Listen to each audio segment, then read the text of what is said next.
From kickoff to cash out, your weekend sports destination is BetMGM Game Day on Westwood One Sports.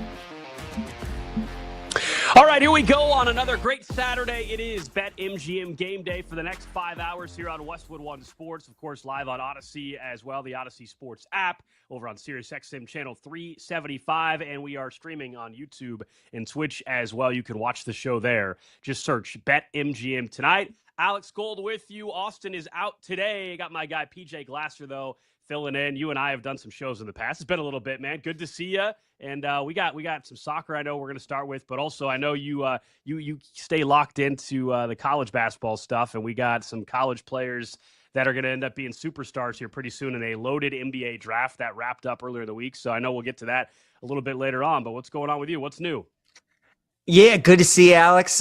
We were talking before we went on air. I think it's been since like February, maybe like early March since we did a show. So great to be back on with you. And it's great that we have all these things to talk about in the summer. It's funny, like whenever we don't have the Summer Olympics or the World Cup, I always wonder how we survive kind of these months with just baseball as we're all waiting for football to start. But with the World Cup being in the U.S., obviously being in your home area there in Kansas City. I was at the game the other day in Philadelphia. I drove up there for that. So it's awesome. The fact that the U.S. is playing well. We're all excited for this game against Bosnia. And then, like you said, we had the draft the other night. This class is loaded. And you and I have not talked about the Darren Peterson stuff yet. Obviously, being a KU grad, being in that area, excited to get your thoughts on that. I'm a Wizards fan. We're all excited about AJ DeBanza. So it's a lot of fun, man. Good time, and excited for the show today.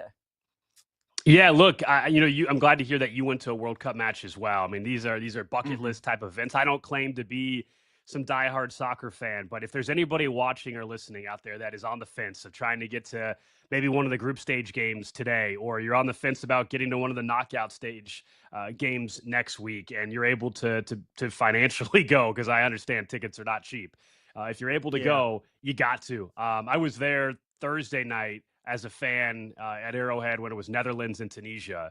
And look, it was not, I wouldn't say the most competitive soccer match by any means. Netherlands scored 3 minutes into the match, but it was one of the coolest events I've been to. You know, we've been spoiled for what we do for a living, that I've got to go to a couple Super Bowls, and I'm not going to say atop that necessarily, you know, for a group stage match. However, it was so cool. And as you probably have seen in Philadelphia too, in that area, with a lot of the stories that have come out, you know, just seeing how many people are interacting with different cultures, and nobody, you know, everybody seems to just be getting along. And no matter where you're from, everybody's just having a good time. Seeing people from international folks come in and try different foods, and some of the funny sound bites and stories. I know the whole thing's been great. We know that, as I've said over and over on this show the last month during the World Cup, you know, the world can suck a lot of times, right? And there's a lot going on out there.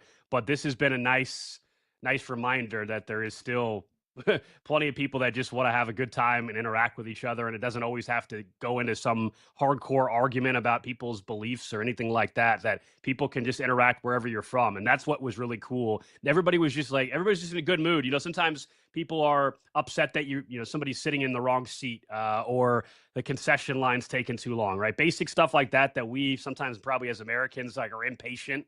We just are. It's who we are. And everybody was just like chill. It was just really cool to see. Not to mention witnessing, as I'm sure you can attest to, PJ, the stuff that we've seen on TV, whether it's the national anthem and seeing the flags get rolled out. Like, that part was really cool for me to see. That pageantry of the whole deal earlier in the week. Well said. I totally agree. And I echo everything that you said about if financially you're able to, and you're on the fence and you're like, you know, I don't really like soccer, I don't know anything about these two teams, go. You won't regret it, because the environment is a 10 out of 10. You won't experience anything like it. The people watching is spectacular. And you will be so amazed at how many people how many fans of these countries are coming to these games to watch their team. It's truly incredible. Like you, I mean, I didn't see a great game by any means. You know, I went to Ivory Coast and Curacao, and I think Curacao has like the smallest population of any of the countries in the World Cup. And Ivory Coast is in Africa. But Alex, I mean, there were 68,000 people in Philly for a 4:00 Eastern game on a Thursday. It's nuts. All these stadiums sell out. People love going. It's a great time. And you can just get a sense of, like, if France were to play Argentina or Spain were to play Brazil, any of these heavyweights, if they were to go at it in a knockout round game, in like a quarterfinal, semifinal, like that to me might be peak sports. It truly might be. You've obviously been to a couple Super Bowls, which is very cool. That's one of the top ones as well. But I can't even imagine what the atmosphere, the anxiousness, what the vibe in that stadium must be like, especially for those countries where they're just living and dying with every pass and every chance it's going back and forth. That was kind of my big takeaway. I'm like, if this is what a Curacao Ivory Coast game is like and how awesome this is, I can't even imagine what it would be like in the semifinal games. And we've kind of already seen that for the U.S., right? I mean, that environment in Seattle looked unbelievable. So with how well the team is playing, and I know we're going to talk about this here in a bit and throughout the show, but the path did not get any easier last night, Alex, with the matchups, with the games that we had. So they're going to play some of the top players in the world, some of the best countries in the world. And if they're able to win some of these games and pull off some of these upsets, oh my God, the environment for some of these games are going to be absolutely off the wall.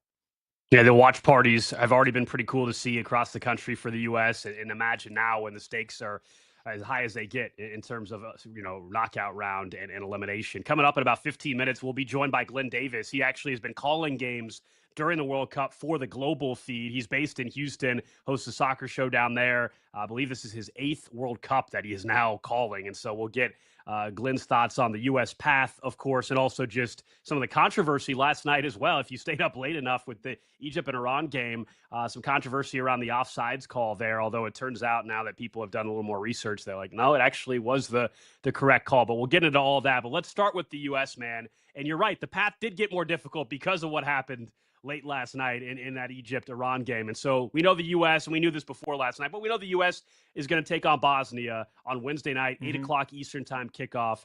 And a lot has been made about how they finished the group stage. They unfortunately lose. They give up a stoppage time goal to Turkey the other night, and they lose 3-2. How much stock do you put in that, though? Because I agree that you wanted the momentum and the good vibes that you had in the early matches of group stage. You wanted to keep that rolling if at all possible. But I don't put a lot of stock in that match. We all know that due to yellow card situation or just health, they were cautious, right? They were going to rest some guys. And they did. We didn't see Pulisic get in until, the 60th minute or 55th minute, something like that. And we also saw he looked pretty damn good when he got in, right? Immediately you saw the game did change. Immediately the left side of the field was a completely different game once he was out there. So I guess I don't put a lot of stock into that. I know people worry about momentum. To me, Bosnia, with all due respect to them, we got bigger problems. If we don't get past Bosnia, it's a complete, utter failure, a disaster, and it gets rid of all the goodwill we've talked about with what has happened for the U.S. here during the World Cup. You cannot lose to Bosnia. After that, we'll talk about the path in a second. After that, it's a little dicey, to say the least, and it's not as favorable as we all thought it was going to be towards the quarterfinal or potentially a semifinal. No question. Alex, a lot of people are like, oh, it's brutal that they lost in the fashion that they did, giving up that goal in the 97th minute. Now that's got to linger going into the next game. I actually look at it as, I think, a good thing because of how high this team has been. The fact that they really dominated their first 2 games, and they played essentially this entire game against Turkey with all backups. And as a coach, right, with Pochettino, there was very few things that he could really be mad about with his team, that the way that they were playing. So now the fact you give up 3 goals, you lose, you're trailing at different moments in the game, I think they can all use that at fuel. You see other ways that a team is attacking you. I think all these things are good because, as you know, in sports, a lot of times when you're on a roll, when you're on a win streak, people are patting you on the back. They have nothing but good things to say. It's usually the losses that wake you up. It's usually the losses that kind of give you that reflection. So for them to lose the way that they did and maybe get their mind right to go into the Bosnia game, I actually think it's a really good thing. And the fact that they still scored 2 goals, they were without Pulisic, like you said, for most of the game. Balogun didn't play a single minute. They were still able to generate all the chances that they did. I think you have to be encouraged with the way the offense has looked, and I think they're going to continue to play well against Bosnia. So for me, this game didn't sway my opinion at all on the U.S. They're heavy favorites, as they should be going into the next game. And I think, if anything, Alex, actually, the loss and the result against Turkey might be a good thing for this team. Because if they would have won that game, if it would have been another 3-1, 4-1 type of victory, I mean, they're on cloud nine, right? And then all of a sudden you go in the Bosnia game, you fall behind 1-0, and then they could be shell-shocked. The stadium all of a sudden is all that nervous energy. To experience some of that, I think could be a good thing for them moving forward. I do believe we'll know pretty early, though, right, on Wednesday night. Like, I think we'll know what's the energy level look like, how aggressive do they continue to be against Bosnia, as long as they don't come out flat. Because if they come out flat, of course, it's the opposite, right, of what you just said. But I think there is a chance that carries over. You can see, if you're watching on YouTube and Twitch, over at BetMGM, if you're looking to bet this match, the U.S. significant favorite, minus 175 is what it opened at. Now minus 255 in the current market. Over under for goals scored 2.5. And I'll also remind people, as always, remember, if you're looking at knockout stage, the betting's a little bit different. When you look at the three-way betting in the group stage, you could bet a tie and it was 90 plus stoppage time and it was it. Remember, if for some reason this thing goes to extra time, depending on your bet, you don't win the bet, right? Like, if you bet win, and sometimes the bets are only for the first 90 in stoppage time. There's some that include extra time or not. So just keep an eye on that if you're on BetMGM or any platform and you're betting. Now let's look at the path though, PJ, because before yesterday's results, the U.S. was 4-1 to get to the semis at BetMGM. They're now plus 450. The path got a little more challenging. If the bracket holds, and look, upsets can happen. As much as we're talking about this being now a more challenging path, perhaps somebody gets upset along the way. But it looks like the U.S., they'll get Bosnia. Let's hope they get past Bosnia. Then you're looking at Belgium now. That's the big switch. You're looking at Belgium instead of taking on Egypt. And then Spain, France, Argentina. Now, you're going to have to play some of the premier countries in the world at some point. But that's suddenly brutal, right? I thought a week ago I was talking about, there's a real path to get to the semifinals before you're heavily tested. And, well, that's obviously not the case anymore, seeing Spain pop up there. And I know Spain has not looked maybe as sharp as Argentina has or as sharp as France has. But, man, that's it would be quite the accomplishment, in my opinion, if you actually got to that France match. Oh, without question. I think it'd be an accomplishment if you get to the Spain match and lose to them maybe in like extra time, or it goes to PKs, right? Because that's been the big conversation, Alex, with how they looked, especially in the first two games. It was, okay, they can dominate these countries when they're favorite. They can dominate these countries when they're better than them on paper. What happens, though, when they go up against some of those really good teams in Europe? And that's what we're going to find out. The Belgium game, it's going to be really interesting to see if both U.S. and Belgium win their first knockout round games, how they look, what the price is for that. I kind of think that maybe the U.S. could be a small favorite in that game, and I kind of think that they're a little bit better. I would actually expect them to win that game. So as long as they stay relatively healthy, all those sorts of things, I would actually kind of expect them to win that game against Belgium. And then from there on out, you beat Belgium and everything is chalk, right? And all the teams that you just highlighted are still alive. Then obviously you're just playing with house money, and any of those games that you can win is like unbelievable if they're able to get past those teams. But a lot of people coming into the tournament said, you got to get out of the group. If you don't get out of the group stage, absolute complete nightmare. They did that. Then you really should win your round of 32 game. And judging by the odds as you laid out, they definitely should advance. And then it's like that round of 16 quarterfinals. It's all about the draw. It's all about the bracket. And I think the way that things are shaping up, Alex, I feel like it would kind of be disappointing if they don't get to the corners. Nobody would knock them if they did lose a close game to Belgium. It would be disappointing, but it wouldn't be the end of the world. But I really do think that Team USA should, with the way that they've played so far, man, I think that they should get to the quarters against Spain. And that's the thing. They have not been tested by some of the premier countries in this tournament, but let's give the U.S. credit. Other than this Turkey game where a lot of their starters were not playing, the U.S. has also looked very, very good. So, I think they definitely have a shot. Now, the odds will tell you, kind of to your point, to get to the quarterfinals, they're almost even money. They're plus 110. So I would agree with your assessment that not only are they a favorite against Bosnia, but if the bracket holds, they will probably be a slight favorite against Belgium based on the fact that they're plus 110 to make the quarterfinals. Right. And then, of course, to get to the semis, you're looking at 4.5 to 1. to get to the final, we're looking at 14-1. It would. Can you imagine the watch parties around this country if it's USA against France in a quarterfinal? I mean, that's or sorry, in a semifinal. That would be absolutely insane. Knowing what France has done in their history and Mbappe, the U.S. is yet to play a flat out just star, right? Like so far in this field, world class player. They're going to see that in Spain if they get Spain with Yamal. So that'll be the first time they really have that type of test. Yeah, that U.S.-Spain game potentially would be on Friday, July 10th at 3 o'clock in the afternoon. Something tells me there are going to be a lot of people working a half day or just calling out sick that day if that ends up being the case and giving themselves a three-day weekend. But you're right. Moving forward, all these watch parties are going to be great, but especially those ones against like Spain, France, they would be absolutely unbelievable. Hypothetically, like just from a standpoint of like, it would be really cool to watch the US versus X team. Who do you think would be the coolest team to just watch them go up against? Not necessarily the best team that you think they can beat, but just the team that you would sit there and you're like, I can't believe the US is playing France right now, or they're playing Messi right now, or whatever it be. Who would be that team? Yeah, so look, Mbappe is my favorite player in the entire field. So selfishly, I would love to see that. But also I recognize the historical significance of Messi and probably the world's best player ever. And so if the U.S. got an opportunity and maybe his final World Cup, we'll see. The way he's playing, I'm not sure if it is going to be his final World Cup, but maybe it is. That would be absolutely insane.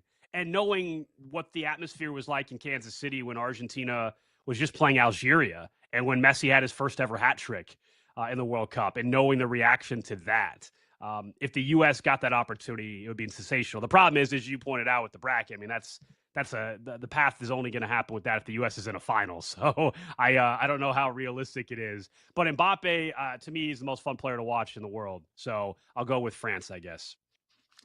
I mean, those would definitely be the top two choices. I feel like France and Argentina. I'd probably lean towards Argentina just because to see like them against Messi on the same field would be pretty cool, especially in the home country. So I'll lean towards the Argentina side.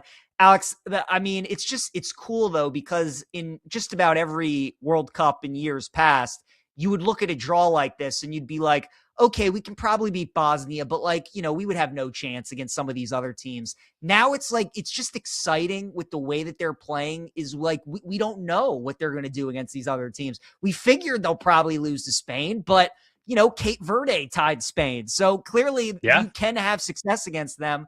It's exciting to think about what this team can do if they continue to play the way that they've been playing for most of the tournament. And don't forget, we got a full slate of World Cup action today as well, starting at 5 o'clock. Croatia, Ghana, Panama, England, then Colombia, Portugal at 7:30. The Congo and Uzbekistan at 6:30 in the late games tonight. Thinking of Argentina, they will take on Jordan, although Argentina has everything wrapped up.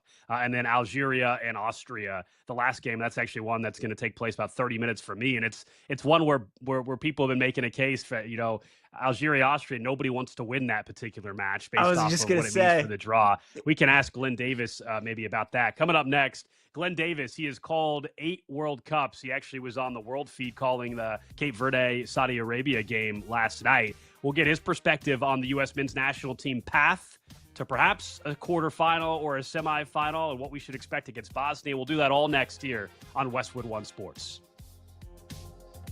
This is BetMGM Game Day on Westwood One Sports.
for a cross, comes back to the top of the box. Now it's clipped in at the backside. Matt Turner, it's stopped home. Turkey score the winning goal in the 98th minute. Your weekend sports conversation rolls on with BetMGM Game Day right here on Westwood One Sports. That, of course, was Turkey's goal in stoppage time against the U.S. the other night over on Fox. That's how group stage play ended for the U.S. men's national team. Now it's on to the knockout stage. We know they get Bosnia on Wednesday night. To talk more about this entire World Cup and obviously the U.S. men's national team path, which got maybe a little more challenging in the last 12 to 16 hours or so, we welcome in Glenn Davis, down in Houston from ESPN 97.5. He's also called 7 World Cups. He's been on the global feed during this World Cup. I believe he was on the call of Cape Verde and Saudi Arabia the other night as well. Glenn, always great to talk to you. We're almost done here with group stage. I just want to get your perspective on what we saw to start off with in the final match for the U.S. there against Turkey. And how much stock do you put into that one, knowing that Pulisic didn't play till the second half, knowing that some other guys didn't play at all? Well, I don't know what people were expecting when you make 9 changes. If you thought it was going to be a fluid tempo, rhythmic game, I think you're kidding yourself.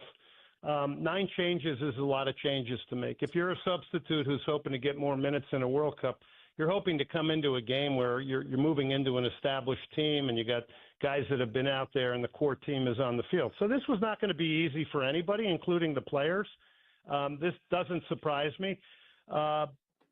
I think we learned a lot from this. If there's this alarm bell going off that we don't have the biggest depth, and I say this respectfully, I don't know what rock you've been living under. That's not something new. I think we learned that Gio Reyna is not a starter in a energetic pressing system. I think his role now for me has been clearly defined as somebody that comes off the bench with his great skill and ability to make a play against fatiguing opponents.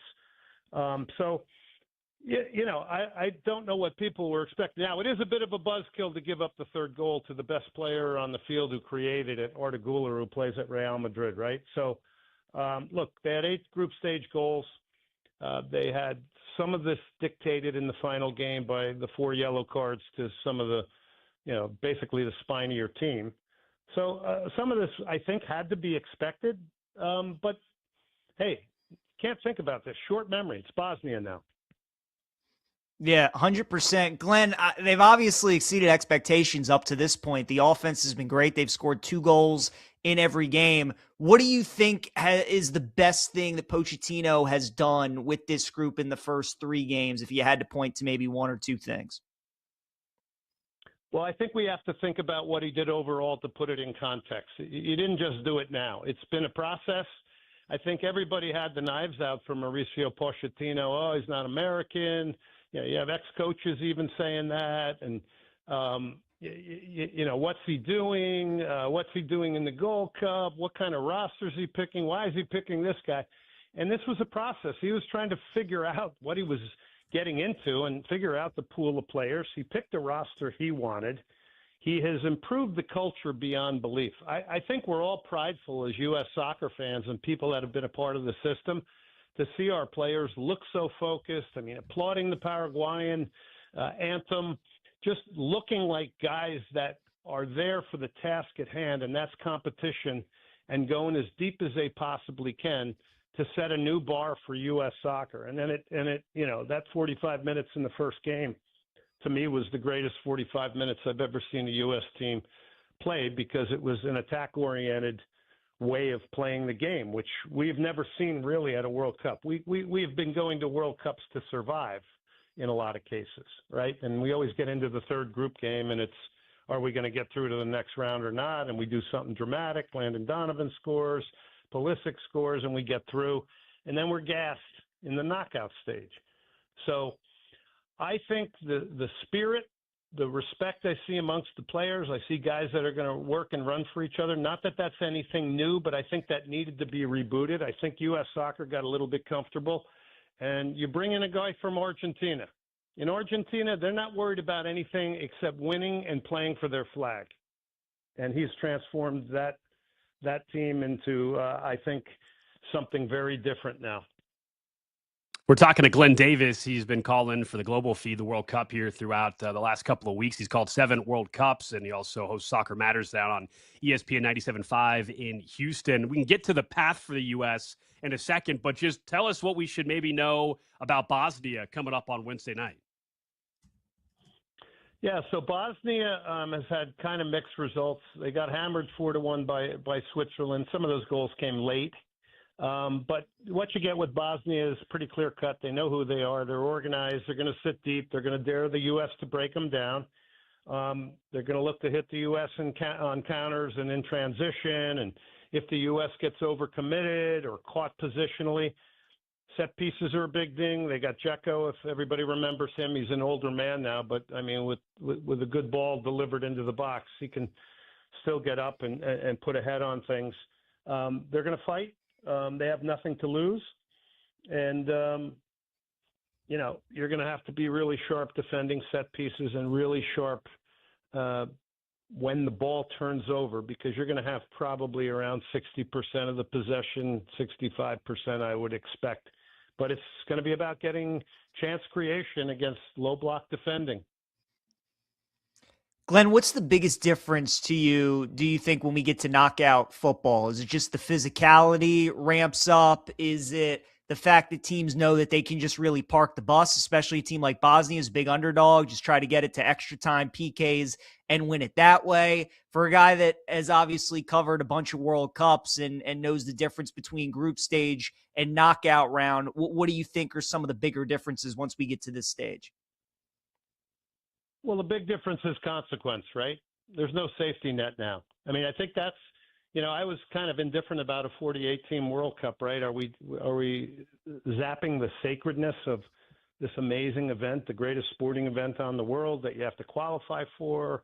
You don't get it every year. It comes every 4 years. You got to qualify. That's why it makes everything indelible when, there's these great moments, right? Like, for instance, last night, Cape Verde or Cabo Verde advancing. So consequence is number one. There's no room for error. We're going to get 16 of these types of games.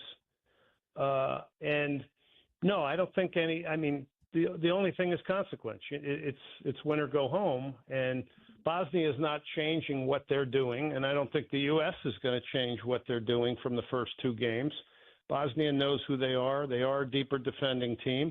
But I think we've seen a lot of teams that have defended deep in this tournament pretty successfully, right? We've seen the Congo do it against Portugal. We've seen Cabo Verde do it against Spain. That's the type of soccer that hasn't left us. There are a lot of low block defending teams, but the onus is on the U.S. In this round to break it down. The path for the U.S., I know they can't look ahead past Bosnia, but we can on this show. And so I want to ask you just about the potential path, knowing it's Bosnia, and then if the chalk, if you will, holds, it could be Belgium in the round of 16, followed by quarterfinal Spain, semifinal France, and if the dream of all dream scenarios, you get a final against Argentina. What do you make just of the path for the U.S. men's national team?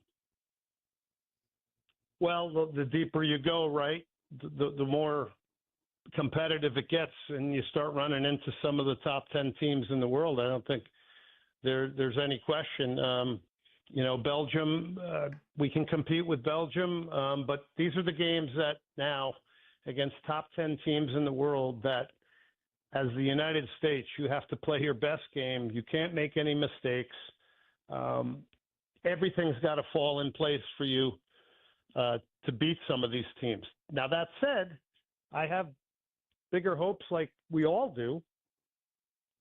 And we've set the bar higher because this is a core group of players that have been to a World Cup before. It's a core group of players that play in Europe. So the expectations and the bar should be raised higher. I would love nothing better for this team. And I know probably a lot of people are saying the exact same thing. Can you imagine if they got to the semifinals and we reset the bar in this country? That would be something. But that's really putting the cart before the horse. Sure. Yeah, Glenn, I'll ask you what I asked Alex because it's exciting to think about the possibilities of maybe who they could face off against. For you personally, if you could see the U.S. play any of these teams in the tournament, who would be the team hypothetically that you would most want to see? Just if you think it'd just be so cool to see him out on the same field with Messi or maybe with France, whatever the case may be, in your opinion, if you could see the U.S. play any team, who would be the team you would most want him to see against? Well, I would like to see U.S. against world powers and upset a world power, right, in the latter stages of the tournament. Any of them, France, Spain, take your pick, right? I think the Netherlands has got a great chance to make a run. They finally found their striker in Brian Broby. I did the game where they just put on a finishing clinic against Sweden, and the Dutch Army, the Orange Army, was here in Houston. It was incredible, and what they brought to the stadium. But I think the big question for the Netherlands coming in was, who's going to score goals, who's going to be our primary striker, and they found him in the tournament, right? We used to think it was a big issue for us as the United States, the striker position, and now we feel pretty darn good about Fowler and Balogun, right? No question about that. Now, Glenn, before we let you go, today's matches, is there one that has your attention the most? I know we get things going around 5 o'clock Eastern time with Croatia, Ghana, and Panama, England. I'm interested. Yeah, I always love the Black Stars of Ghana. I do want to see what England does now, because it's the typical England. They came out in a different way under Thomas Tuchel, played a lot more attack-oriented soccer. Everybody was happy. Everybody was saying, hey, it's great. We really didn't need Phil Foden or Cole Palmer. And then they have their second game, and now everybody's like, oh, he made a mistake. He should have brought Cole Palmer and Phil Foden. So, I don't know. The England drama always is interesting to me. The expectations of all the different countries and their fans is always interesting. I'll be interested to see that game against Panama and how they play. Glenn, love the insight as always. Keep enjoying the World Cup, and we'll check in hopefully when the U.S. is headed down to a semifinal or quarterfinal. Yeah, let's hope so. It would be really wonderful. I think I'm like you guys, Alex, PJ. I think we're all enjoying the World Cup. Not sure what we're going to do when it's over, but for the moment, we're going to keep enjoying it. It's been pretty interesting and amazing, and I think we're all learning a lot of different things as it goes on. Absolutely. There you go. Glenn Davis, host of Soccer Matters on ESPN 97.5 out in Houston.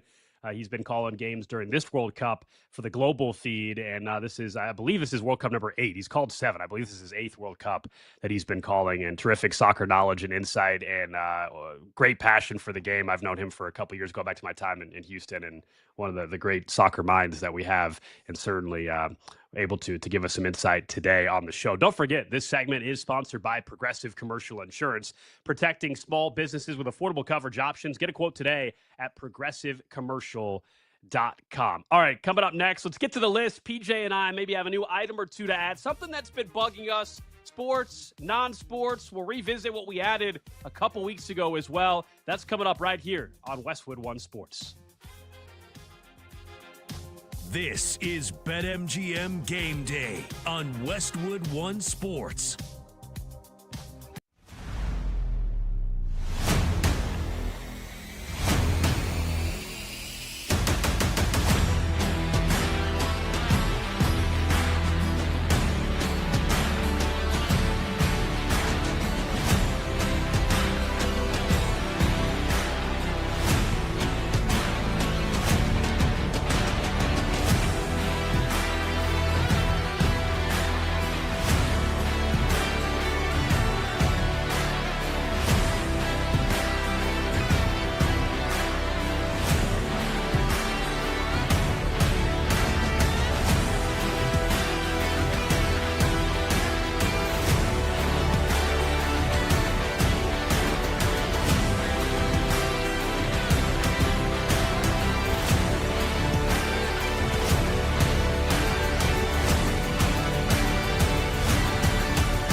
Your weekend sports conversation rolls on with BetMGM Game Day right here on Westwood One Sports.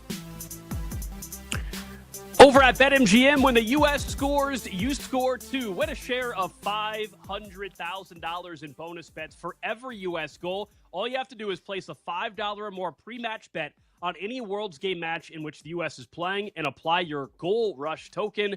You'll win a share of $500,000 in bonus bets for every goal scored by the U.S. in the match. The bonus bets will be split among all eligible winners after the match. So, hey, U.S. just keep on winning, PJ. More opportunities to win a share of these bonus bets. It continues each and every round of this tournament. Alex Gold, PJ Glasser with you coming up in about 15 minutes. We'll talk some NBA. Of course, the draft happened on Tuesday and Wednesday night. A lot of talk about the potential of the top 3, 4 or so, but who could be a surprise? What team made the biggest splash on draft night as well? We'll get to all that coming up in just a little bit, but it is that time of the show where we get to the list. And for those of you that are maybe new to the show, the list is something that we started all the way back in January, and we add a couple things that have been bugging us, whether it's sports or non-sports. For example, PJ, these are a couple things that have been making the list over the last few months. Let's see. The MLB awkward day off after opening day. Urinal cake splashback was one that Austin added as well. The NFL schedule being too much. Rashee Rice is on the list. People who say they'd kill for the worst NFL game right now.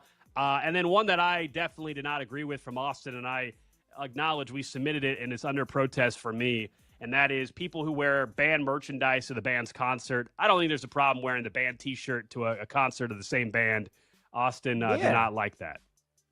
I agree. I mean, like, what's the difference between that or like wearing the jersey of your favorite team to a game? You know, it's like the same thing. You're going to see the band and you just want to wear the merch of the band. I agree. I don't think there's anything wrong with that. I got 2 for you today, though, Alex. That's what's good about me pinch hitting on the show today is I got 2, and I think both are pretty good. So I want to know which one you like better. We'll start with the first one on the list for me. And that is, why isn't every sporting event like soccer? I say this every year when I watch a soccer match, and all my boys know this. It's my favorite part about soccer easily.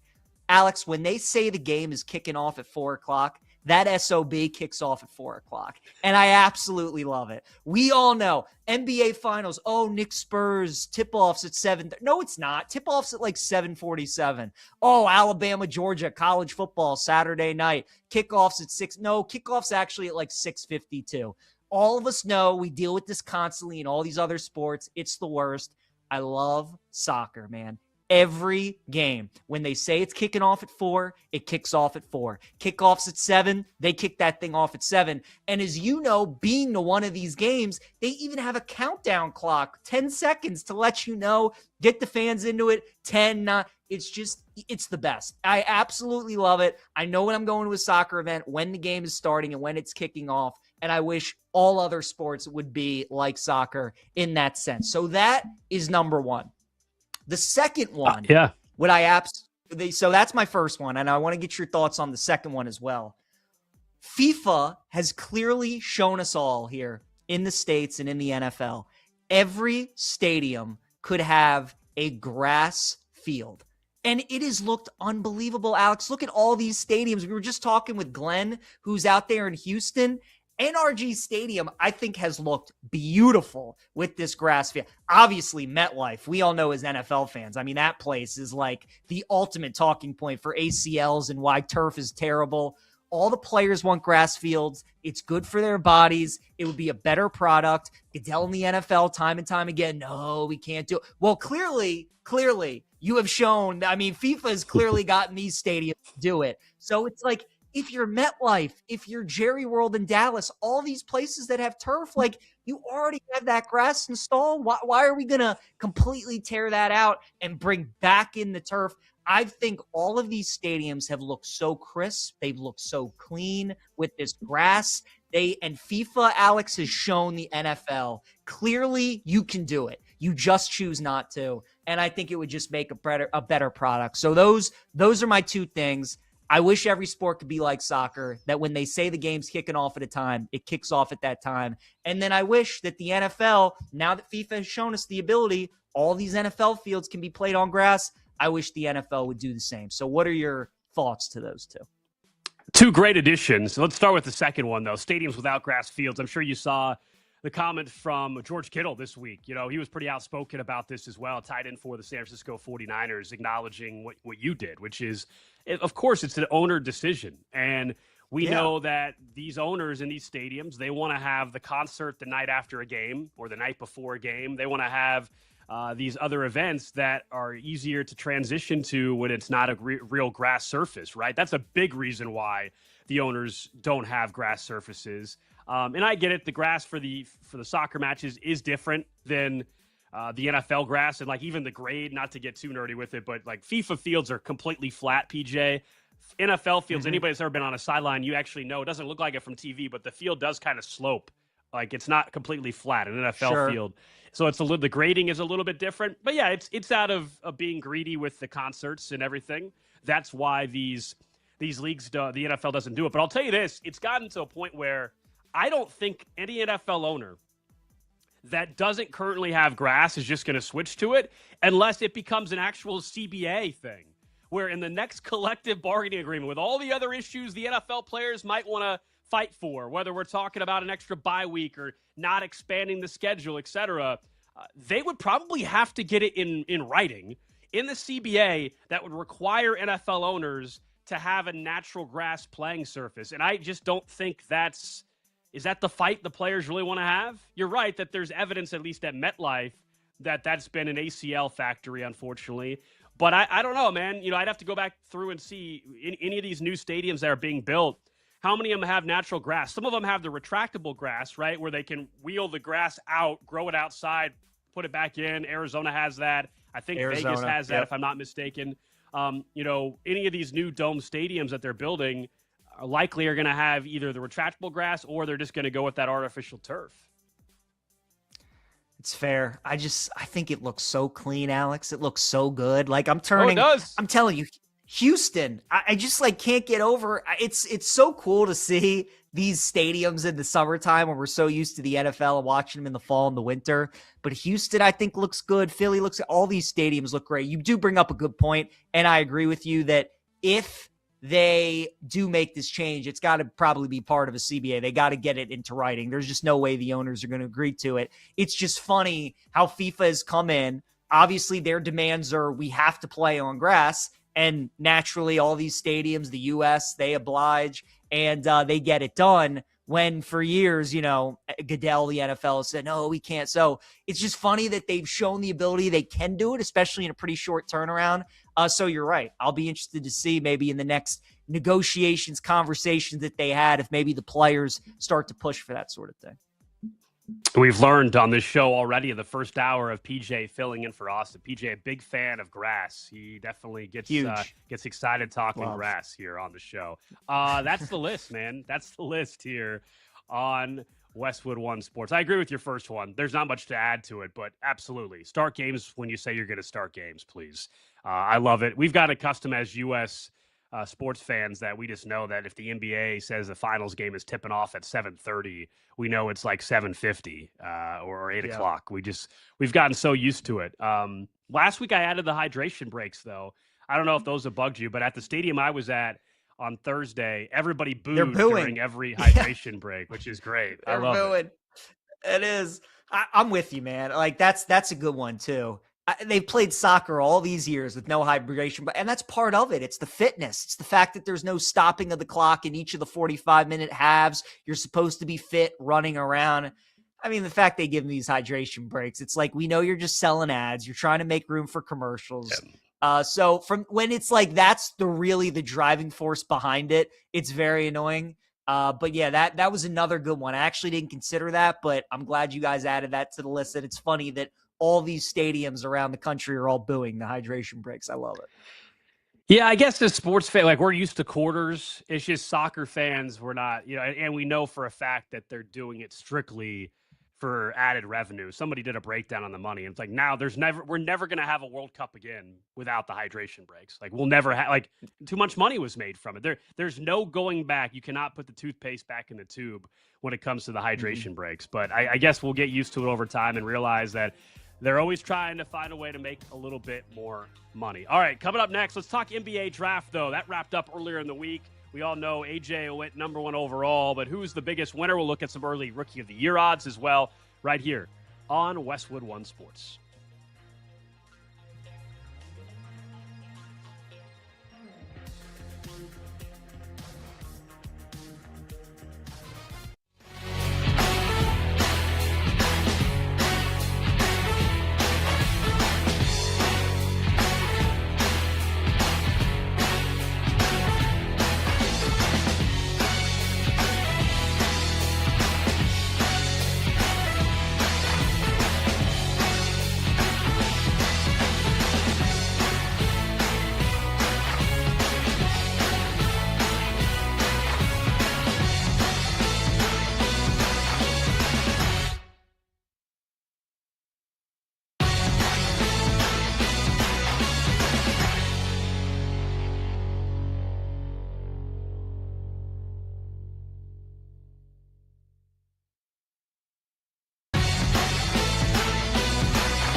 With the first pick in the 2026 NBA Draft, the Washington Wizards select Anise Debansa Jr.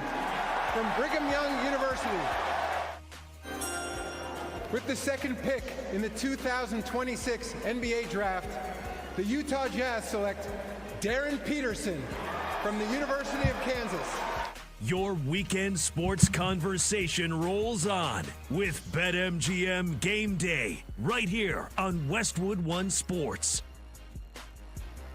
Alex Gold, PJ Glasser with you, noon out east here on BetMGM Game Day. You heard there, that's how the first two picks, of course, sounded on Tuesday night there in Brooklyn, with Adam Silver announcing A.J. Debansa being the number 1 overall pick, Darren Peterson number 2 overall, and Cam Boozer ends up going to the Memphis Grizzlies. We'll take a look at the Rookie of the Year odds in just a bit, but PJ, there was a lot of speculation, for months, especially towards the end of the college basketball season, ultimately who would go number 1 overall, and back in December, it was going to be Darren Peterson. Everybody pretty much agreed. And then, as we all know, not only did A.J. play terrific for BYU, but we had the Darren Peterson lack of playing time, pulling himself out of games, the health questions, the cramping. His camp tried to blame it on creatine at the end, and just the messaging was really off throughout his time at Kansas. I still think, and you can tell me if I'm being biased here, being the KU guy, I still think the ceiling is the highest for Darren Peterson. I still think he is the best talent and best player in the draft, as long as the health stuff checks out. And teams reportedly weren't as concerned about the health as maybe us in the media made it out to be in February and in March. That's not to say that I don't think AJ is going to be a great player. I just think Darren Peterson, to me, has the bigger potential, the higher ceiling when it's all said and done. I agree with you. I think the Jazz all along were in a great spot because whoever the Wizards took, you just take the other guy and you really can't do wrong. I think the Wizards, Alex, are just in a spot with the way their franchise has been for so long. They couldn't afford to take the risks with Peterson, even though I agree he's got better upside, even though he's probably the most gifted scorer. I mean, you had a couple of coaches that played against Kansas this year that were comparing him to Kobe. And I don't think coaches take that, comparison lightly, saying that he is the closest thing to it. And if you watch Peterson play in college when he was healthy, I mean, he was unbelievable. Debansa was great too. I just think the way that the Wizards have been historically, they needed to get the sure bet, the safer thing. And also the way that their roster was constructed with Trae Young at the 1, you had the big men with Sarr and Davis, you had a couple of 2 guards. You really needed that small forward, that combo forward or guard, guy who could play multi positions, and that's what Debansa gives you. So, again, like you said, if this draft, before the college basketball season started or even November, December, Peterson was viewed as the number 1 guy. And I always think draft picks like that are intriguing when a guy is mocked to go 1 and he just slides down to 2 or 3. If you didn't get all those extracurricular stuff with Peterson, he's probably the number 1 pick. So the talent is still there. The potential is still there. And if the Jazz end up unlocking that, they're going to get a really special player. But at the end of the day, Alex, I really all think that's what it comes down to. I'm interested to see if you gave the Wizards brass, their front office truth serum, who do they truly feel like is the better prospect with the higher upside? I think they just had to take the guy with the higher floor, the safer bet, and a guy who still could turn out to be a really awesome player. As a Wizards fan, that is who I wanted, was Debansa, because they just couldn't afford to screw this up. They had to go with the sure thing, and I feel like that is what they're getting in Debansa, is the guy with a little less noise around him. That makes sense. No, I think that makes sense considering where the Wizards are as an organization. I think for Utah, I know they get lost in the shuffle at times, and we'll find out if they got the right head coach there ultimately.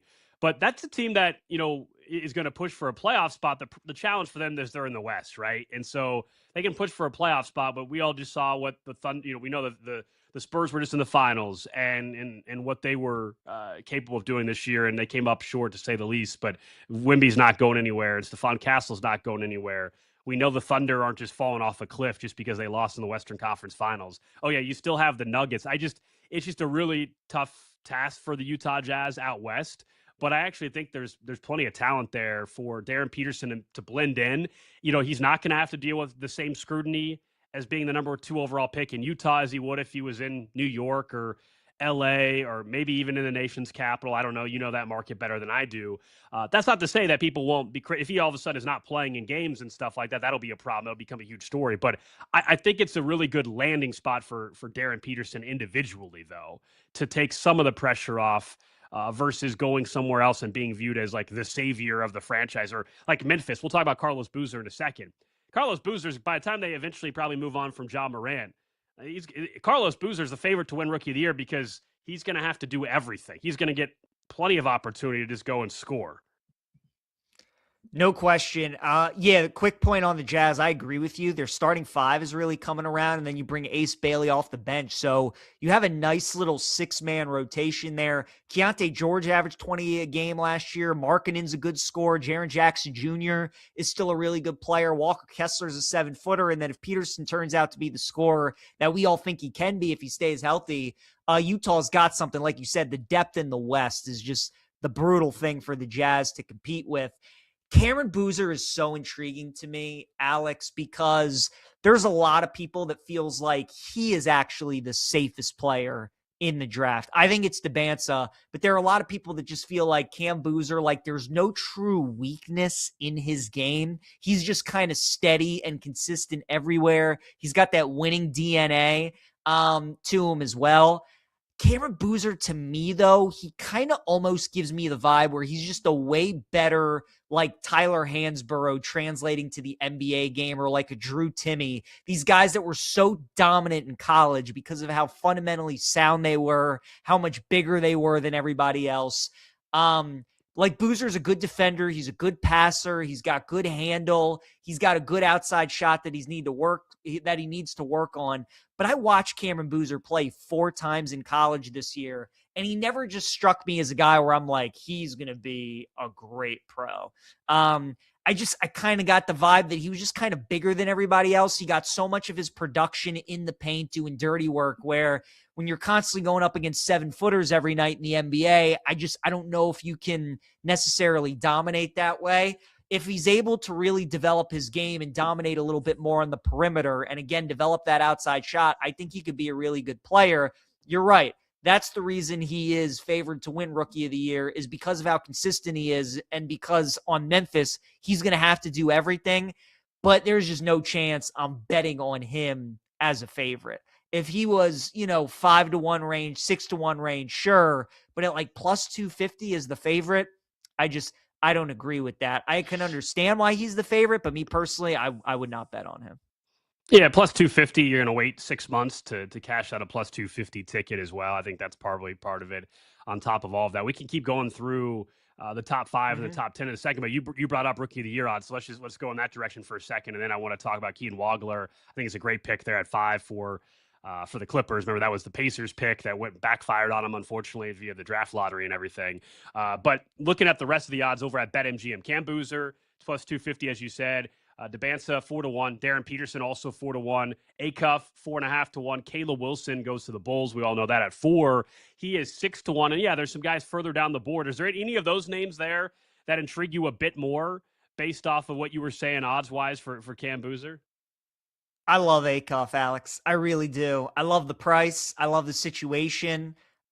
He's gonna be what makes Sacramento go this season. They're gonna give him the keys to the car.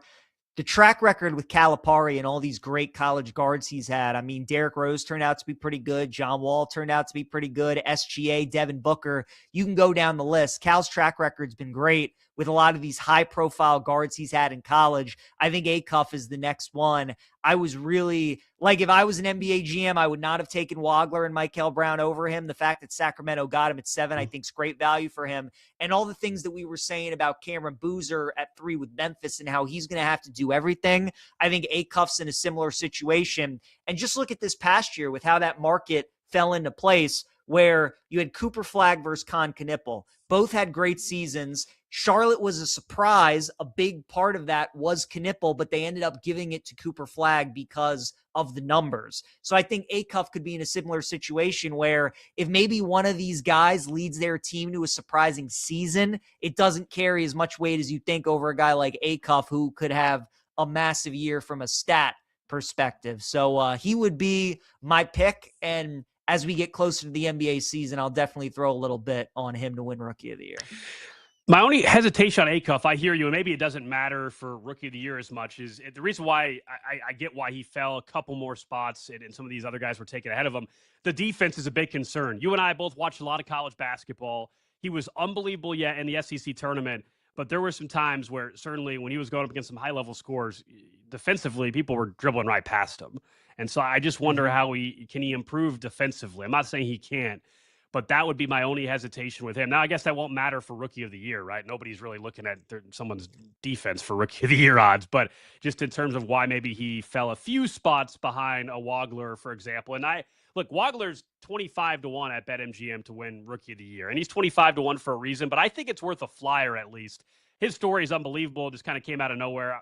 Might be a little biased with him. He's a local kid from this area. KU didn't recruit him. K-State didn't recruit him. Mizzou didn't recruit him. He ends up at Illinois, and he just blew up. Nobody thought he would be this kind of player, I think. But he blew up. He was unbelievable for Underwood over there at Illinois. I think he's a great fit there with the Clippers. I'll be curious just to see ultimately the role that he has there. At 25-1, I don't hate it. The name rec may not be the same for him as some of these other guys. I think that's why he's 25-1. Everybody knows that Boozer and Peterson and Acuff and Caleb Wilson, and maybe not as much with a Wagler. So he's someone I'll be watching a little bit. And at 25-1, I don't hate it just because the situation that he's going to find himself in. No, I think that's fair. Wagler, he kind of reminds me of like his game resembles like a Luka Doncic in a sense where you can't speed him up. He really does a good job of using his body to create space. He's mastered the step back game. He can get into the paint at will. I don't love Wagler as much as a lot of people do. I think he's a good player. I'm interested to see if his game can translate. Because again, these guys like Luka or a guy like Paul Pierce that kind of feel like they're creating space, but they're moving slow. They're bigger guys, and Wagler just isn't quite that yet. I'm interested to see what he can develop into. Yeah, I was saying, what about the comp that they, I can't remember who it was this is not my comp, but I liked the comp. How about that? This was during the ESPN broadcast on Tuesday night. They said Tyrese Halliburton. He's not as big of a guy, but look, that's unbelievable. That would be unbelievable if that's what he turns out to be. But I'm just saying, to your point about the size, well, it's not like Tyrese Halliburton's the same size of guys like Paul Pierce or anybody either. He's kind of tall and lankier, and that's where Wagler is. And who knows, maybe he grows into his body a little bit more too. No doubt. And Wagler is a much better shooter coming out of college than Halliburton was at Iowa State. So he's definitely got that going for him. I think playing with a guy, too, like Kawhi Leonard, who could be on the move this offseason, but if he ends up staying, could learn a lot from him and how Kawhi has dominated in the mid-range throughout the years. So, yeah, man, all these players in the lottery I'm a big fan of. Really, the only one I have super big question marks about is Michael Brown to Brooklyn. Louisville had a lot of expectations coming into college basketball this past year. A bunch of people thought they could win the ACC. They could go to the Final Four, maybe compete for a national championship. And they were one of those teams that could never beat like one of the upper echelon teams. They ever played a Duke, a Carolina, a Virginia, any team in the SEC in the they could not beat one of those teams. And Brown got hurt. He didn't play in the month of March, so he didn't see him in the ACC tournament or in March Madness. But I just constantly felt like they were disappointing and they couldn't win any of those big games.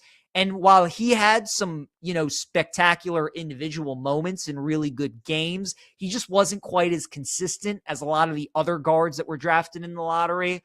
I'm very interested to see how he translates to the NBA. But yeah, man, all these other guys I'm a big fan of. I thought Yaxel Landenborg going to Michigan. Wagler would be your flyer in the market. I think Yaxel would be my flyer because he's kind of the Brandon Whedon of this class, Alex. I feel like all these guys are freshmen, and here's a guy who's been in college for 6 years. I don't know if that's the comp he wants. Yeah, I don't know if that's the one either. But just from an age standpoint, and Yaxel was terrific in college. He got better each and every year. Obviously won a national championship, gets to play with Steph and Draymond and learn under Steve Kerr. So he's in a great spot. He's going to be able to contribute right away. So I think if there's a guy down the board, I think Yaxel's pretty intriguing for me. Yeah, I'm guessing he's probably around the same market as Wagler, right? I guess I haven't looked over. Yeah, is he about 25-1, 27-1, something like that over at BetMGM? So you find yourself in those same type. Do you remember What was the rookie of the year as this past year to open up? We know Flag was the favorite, but where was Knuppel preseason? Do you remember? Like, was he in like the teens to open up? I I think yeah, he was maybe like mid-teens, maybe even closer to 20-1. Cooper Flag was the big favorite, as you would imagine. Sure. I think Cooper was either like minus money or he either was like plus like 120 or somewhere in that range. And I think the next closest guy was like 9-1 or something like that. Okay. It was probably Dylan Harper, I would assume, because he was the second overall pick. But yeah, look, that top four in the draft, I mean, think about it, right? With Flag and Harper and Edgecombe and Knuppel, those teams, if they had to do it over, I don't know if they would change much. And a lot of people feel like this draft could turn out to be the same thing. So it could be another really strong year for Rookie of the Year.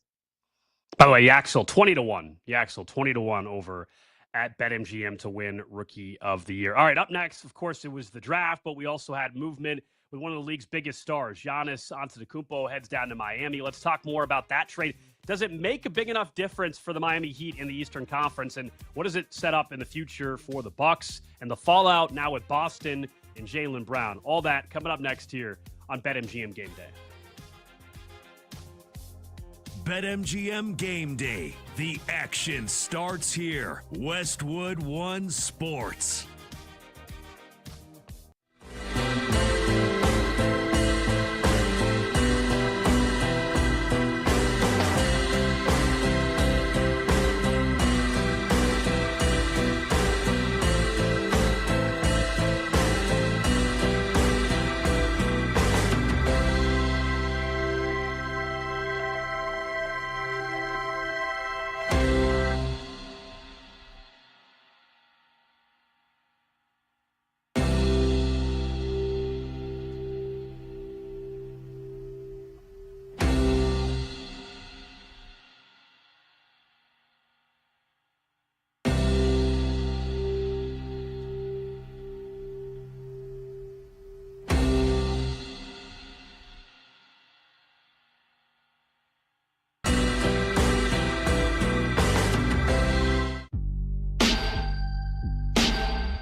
breaking down the biggest games and the smartest angles. This is BetMGM Game Day on Westwood One Sports.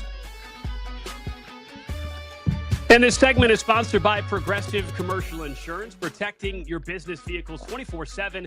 See if you can save at progressivecommercial.com. Alex Gold, PJ Glasser is in for Austin Huff today. You guys can interact with us over on YouTube and Twitch. Just search BetMGM tonight. You can watch the show. Our producers keep an eye on the chat over there. You can also call or text 310-840-4910, 310-840-4910. We'll get to some of the sounds of the week in about 20 minutes from now. But let's keep talking NBA. We mentioned the draft a little bit there, but we know the headline trade featuring Giannis Antetokounmpo went down. There was speculation really all season long, right? Some people thought he was going to trade at the deadline, then he wasn't. And based on the reporting, Giannis would have signed a contract with the Timberwolves, the Celtics, or the Miami Heat. And we know ultimately the trade happened to Miami. Giannis goes down there for 3 first-round picks, a pick swap. Player-wise, the headliner was Tyler Hero, going back to the Milwaukee Bucks. We can get into the other specifics in a second. Just on the surface, my first reaction, one, was finally we're done with this speculation, number one, about Giannis and where's he going to end up. This thing dragged on too long. The other part is I don't know if you're Miami. Now, maybe they attract a free agent or two here soon that we haven't seen. I don't think this does enough for them in the East, knowing the competition that exists there. Where does Miami end up now? I mean, they're not a top 2 team, a top 3 team in the Eastern Conference. I know they have, I think, the 5th best odds maybe to win the title right now at BetMGM. I guess I disagree with that. I think this puts them in the top 5, top 4 of the East, and that's about it. I agree with you on both accounts. Like, finally, this is over. It feels like this has been dragging on for 2 years with the Bucks trying to move on, and they finally do. And yeah, like, as you know, you like this move for Miami. They pick up one of the top 5 players in the NBA, but does this make me like them more than the Knicks? No. Does this make me like them more than Boston? No. We'll see what happens with Jaylen Brown. But that's what makes the East so intriguing this year. A lot of people are expecting the Wizards to take a big jump up, and the Pacers are going to have Halliburton back, and they're going to be in the mix. Detroit was the 1 seed this past year. They should be better. Orlando's going to be in the mix. Cleveland's going to be right there. So it kind of feels like Miami's like in that ilk with everybody else. I kind of think the tiers right now in the East, Alex, are the Knicks, then the Celtics, and then there's like 5 or 6 teams in that next tier. I think that's where Miami is. And as great as it is to acquire Giannis, what's made the Heat, tough to deal with through the last few years is their depth is really strong. They're a well-coached team, but they have strong depth. Now you just trade away a bunch of that depth, giving away Tyler Hero has been such a good 6-man for you through the years. Jaquez, Khalil Ware have been good players. This is what happens when you trade for a superstar in the NBA. It's great to acquire one, but then you got to fill out that roster around him. So you got Bam, you got Giannis, which is great. Now you got to fill out the rest of the team because you don't have any depth right now. So like you, it's great to acquire Giannis, but this move, I feel like when you acquire a superstar like this, it should be like, oh, the Heat are now a contender in the East, right? They're right there with the Knicks in that conversation, and I don't feel that way. Yeah, I don't. You saw the odds flash on the screen over at BetMGM if you're watching on YouTube and Twitch in the Eastern Conference. And the Heat do have the 3rd best odds in the East right now. And kind of to your point about the tiers, I mean, Boston is sitting there at 2-1, Knicks 2.5-1, then Miami 6-1, Pistons 7-1, and then it's the Pacers 10-1, the Cavs 12-1. I'll be honest, like, it's way too early. I'm not putting in any bet yet this far out, not on June 27th. But I would like the Pistons at 7-1 better than the Heat at 6-1. Just right now, quick glance at it. I need to see more from the Pacers and Halliburton before I would say they're for sure better than Miami. But you're right. I mean, it's a trade. You go and have an opportunity to get Giannis if you're the Heat organization. I understand. Boston was very interested. The Timberwolves were very interested. I just don't know if it does enough unless they land another big-time free agent, to your point about what does the rest of the starting 5 look like, and then what does the rotation look like. It's not nearly as impressive as what it has been in the past. Meanwhile, on the Bucks side of things, and we can get into what I think is interesting with the Boston Celtics now with Jaylen Brown. Look, I think anytime you're trading away a superstar, you got to make sure you get a huge haul. pick wise, they did. They got three first round picks over the next couple of years coming back to them. That was a bare minimum that you had to get in this trade. And Milwaukee at this point in time, looking ahead to the future, I mean, I think they recognize where they're at and where the conference sits. This was a trade that they had to do. I don't know. Ultimately, I don't know if we know the exact offer that Boston had. I think we all assume Jaylen Brown was part of it. But what would the picks have looked like there for the Milwaukee Bucks? I actually think the Bucks got enough. I know everybody wants to get more. I don't know if there was really more to get there if you were Milwaukee. I'm with you. You're never going to get as much as you want to whenever you're trading away a superstar, but I think the Bucks, for the most part, did good. Like you said, the picks are the most important thing, and they were able to get 3 of those at a pick swap at a second rounder.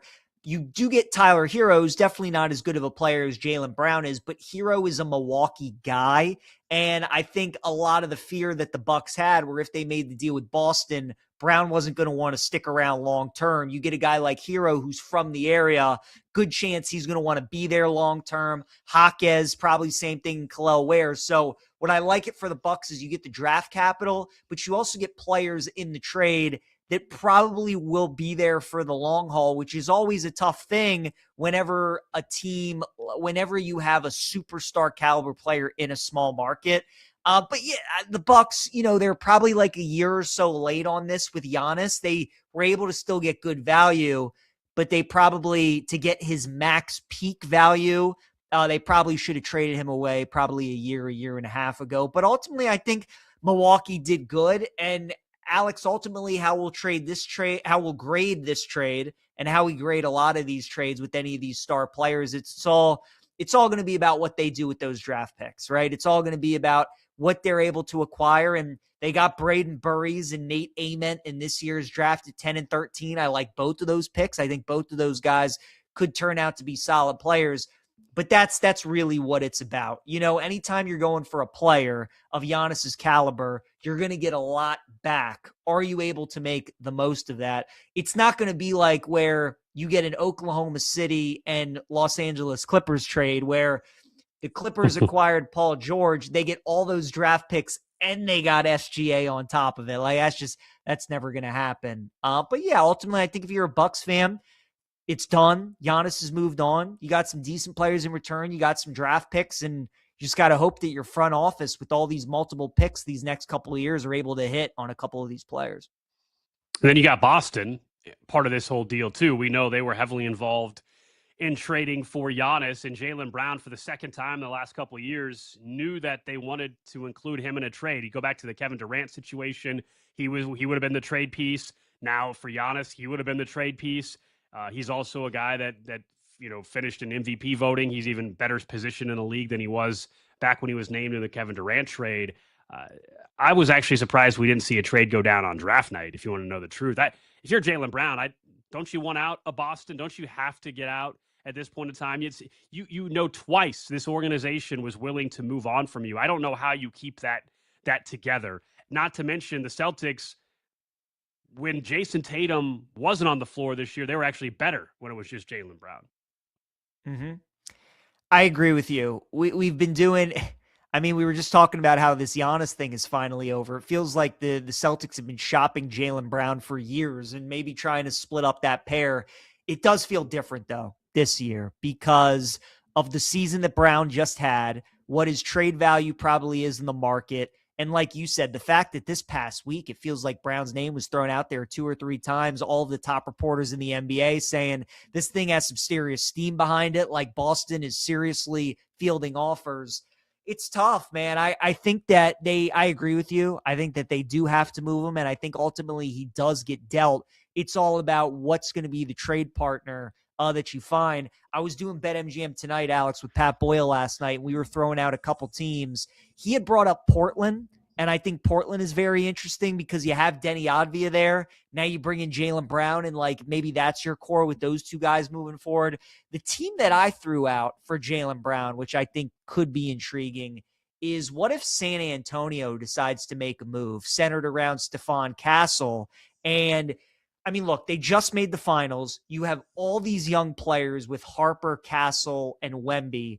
But a lot of times these young teams like to bring in one veteran kind of player who's been through it to help those young guys.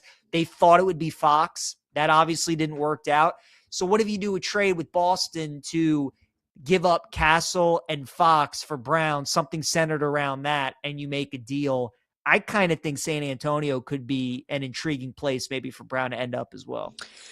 That is interesting. I get the thought process. I really hadn't thought about the Spurs all that much. I think the experience argument definitely came into play during the finals. I wonder how much was that, having Castle and Fox not stepping up, or how much is that their coach is not experienced, and that are we sitting here next, March, April, and if the Spurs somehow are an early exit in the postseason, then Mitch Johnson's probably out of a job. I think, right?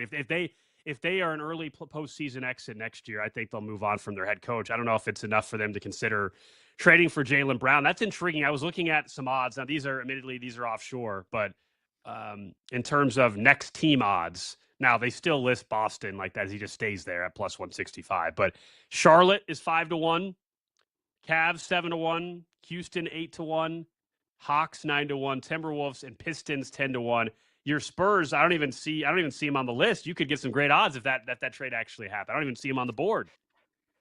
I don't think it's going to, because again, the success that they have with that young core and those guys are only going to get better. And you would think that free agents are going to want to come play with Wemby in that group. But again, if you're Boston, you definitely want a team with great young pieces, which San Antonio for sure has. And I think the Spurs could be intrigued with getting an NBA-ready star who's in his prime. That can definitely help accelerate the process for you. So, yeah, the Spurs were a team that I thought was interesting. But look, if you're Boston, I think Brown's going to get traded. It kind of feels like they've done a lot of damage to that relationship with how many times it's been reported that they are willing to get a deal done. But Brad Stevens and that front office, they're one of the best. And ultimately, they're not going to force it. If they don't find a trade partner or feel like they're getting good value, they're just going to probably bring Jaylen Brown back and hope to mend those fences and get that relationship back on track. But I think, Alex, Brad Stevens realizes with the way that Boston is currently constructed and with Brown and Tatum being the two guys at the core of that roster, I don't think that Brad Stevens thinks his team is good enough to beat the Knicks. And that's why he has to make a move. I think what Leon Rose in New York has done to build his roster has been enough to counteract what Boston has done to build theirs. And that's why I think you're hearing so much of this, and Boston is willing to shake it up because they know that they kind of have to. They got to figure out some other direction to turn in if they want a chance to beat the Knicks. And they thought Giannis could do that. Milwaukee didn't accept the deal, and now they're looking to pivot and find somebody else.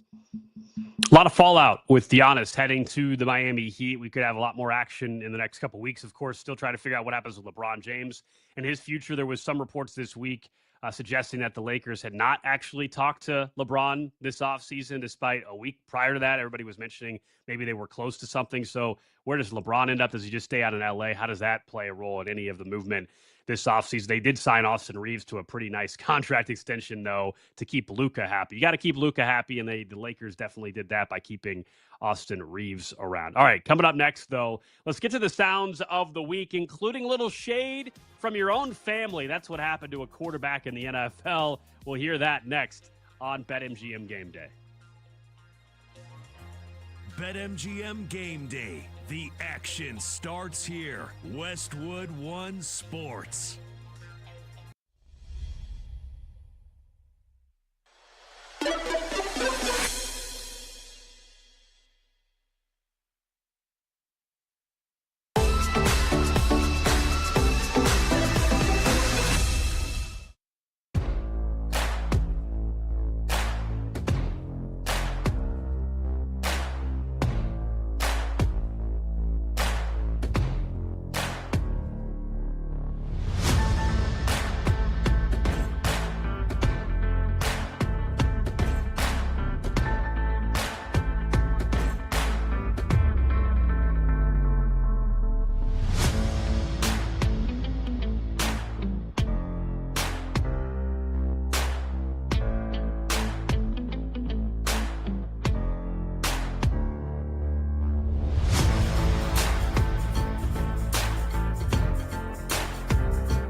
Breaking down the biggest games and the smartest angles. This is BetMGM Game Day on Westwood One Sports.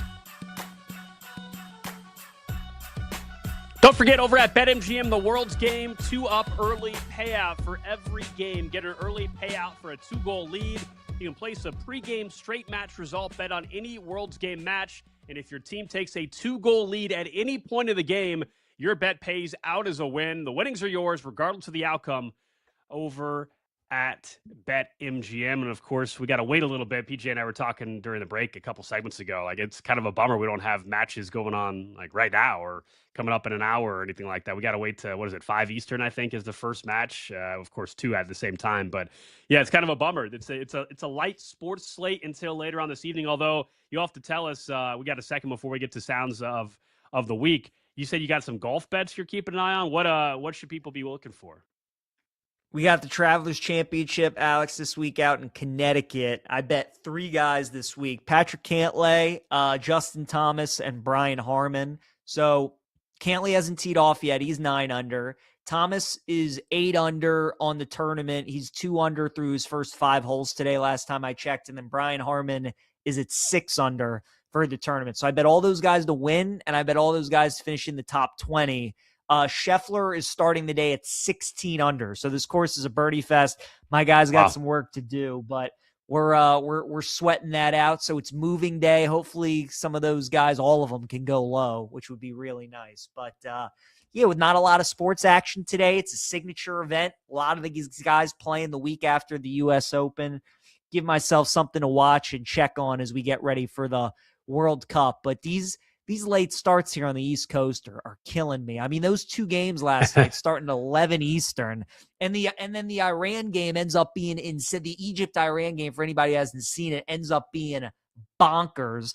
Iran thought they won 2-1 in stoppage time. The goal gets disallowed with the crazy offside call that I had never heard of. The goalie comes out, so it ends up being like the last 2 defenders and all sorts of things. Go on Twitter to find the explanation. So now Iran's sitting and waiting today to see if they get into the knockout round. Absolutely madness. But I'm like, see, that's the game I want to be seeing live. And of course, all this is happening at 1 a.m. my time. Yeah, you're in the Eastern time zone. I always think, whether it's Sunday Night Football or whatever, I don't know how you guys do it. I'm in the Central time zone. I think Mountain time zone's the best for these sporting events at late night. I've enjoyed the late starts though, because I don't know about you, during the week, I don't have to get up super early, but also I still have to get up in the morning. And, I've enjoyed being able to just like basically before I pass out for the night, to be able to lay in bed and watch the final, 30 minutes of these World Cup games or whatever. I actually like having something to watch live sports, it's until college football season, right? When we're used to West Coast games or something, but we haven't had that in a bit. And West Coast baseball isn't doing it for me right now when my baseball team here locally is terrible. So I haven't been as interested in it. No, I'm with you. When the World Cup was in Qatar 4 years ago, I think some of those early games would start at like 5 a.m. And I'm like, all right, I'm not waking up for that, for teams that I don't care about. And I'm like, I can't wait for the games to be in the U.S. so that I can watch all of them. And then sure enough, we have games starting at like midnight, 11 in some of these time slots. I'm like, people are killing me, man. The West Coast is truly the best time in mountain, like you said, when we have sporting events in the East Coast. But yeah, hopefully none of these knockout round games, because they do have times for all the games that have starting in the knockout round, and it doesn't look like the latest knockout round game, I believe, is going to be at 9 o'clock at night, which is great. So all right, should be able to watch all those. Yeah. Which is nice. All right, let's get to the sounds of the week. A couple things stood out to us. We go to maybe you've seen the new documentary out on Netflix, this year's version of Quarterback, and one of the quarterbacks featured is Joe Flacco. Pretty funny moment where his son threw some shade at him. For almost 30 years. If Dad goes off, I'm gonna crash out. What do you mean? I benched him. Whatever, it is what it is.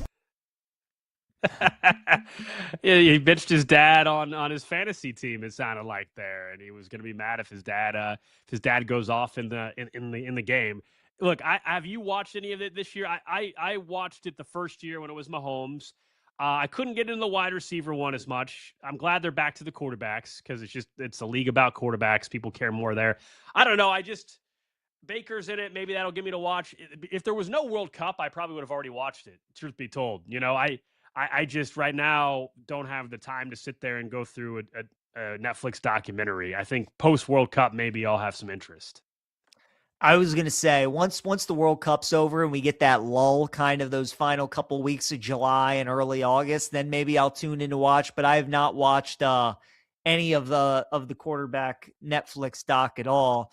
I will say, though, we will tolerate no Joe Flacco slander on any kind of show, especially from his son. That is Super Bowl champion Joe Flacco. I hope his son knows how good his pops was back in the day in playoff games. But it's funny, Alex. Sometimes it really just be your own sometimes.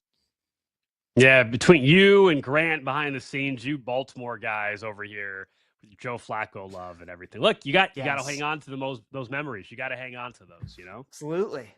It's our guy.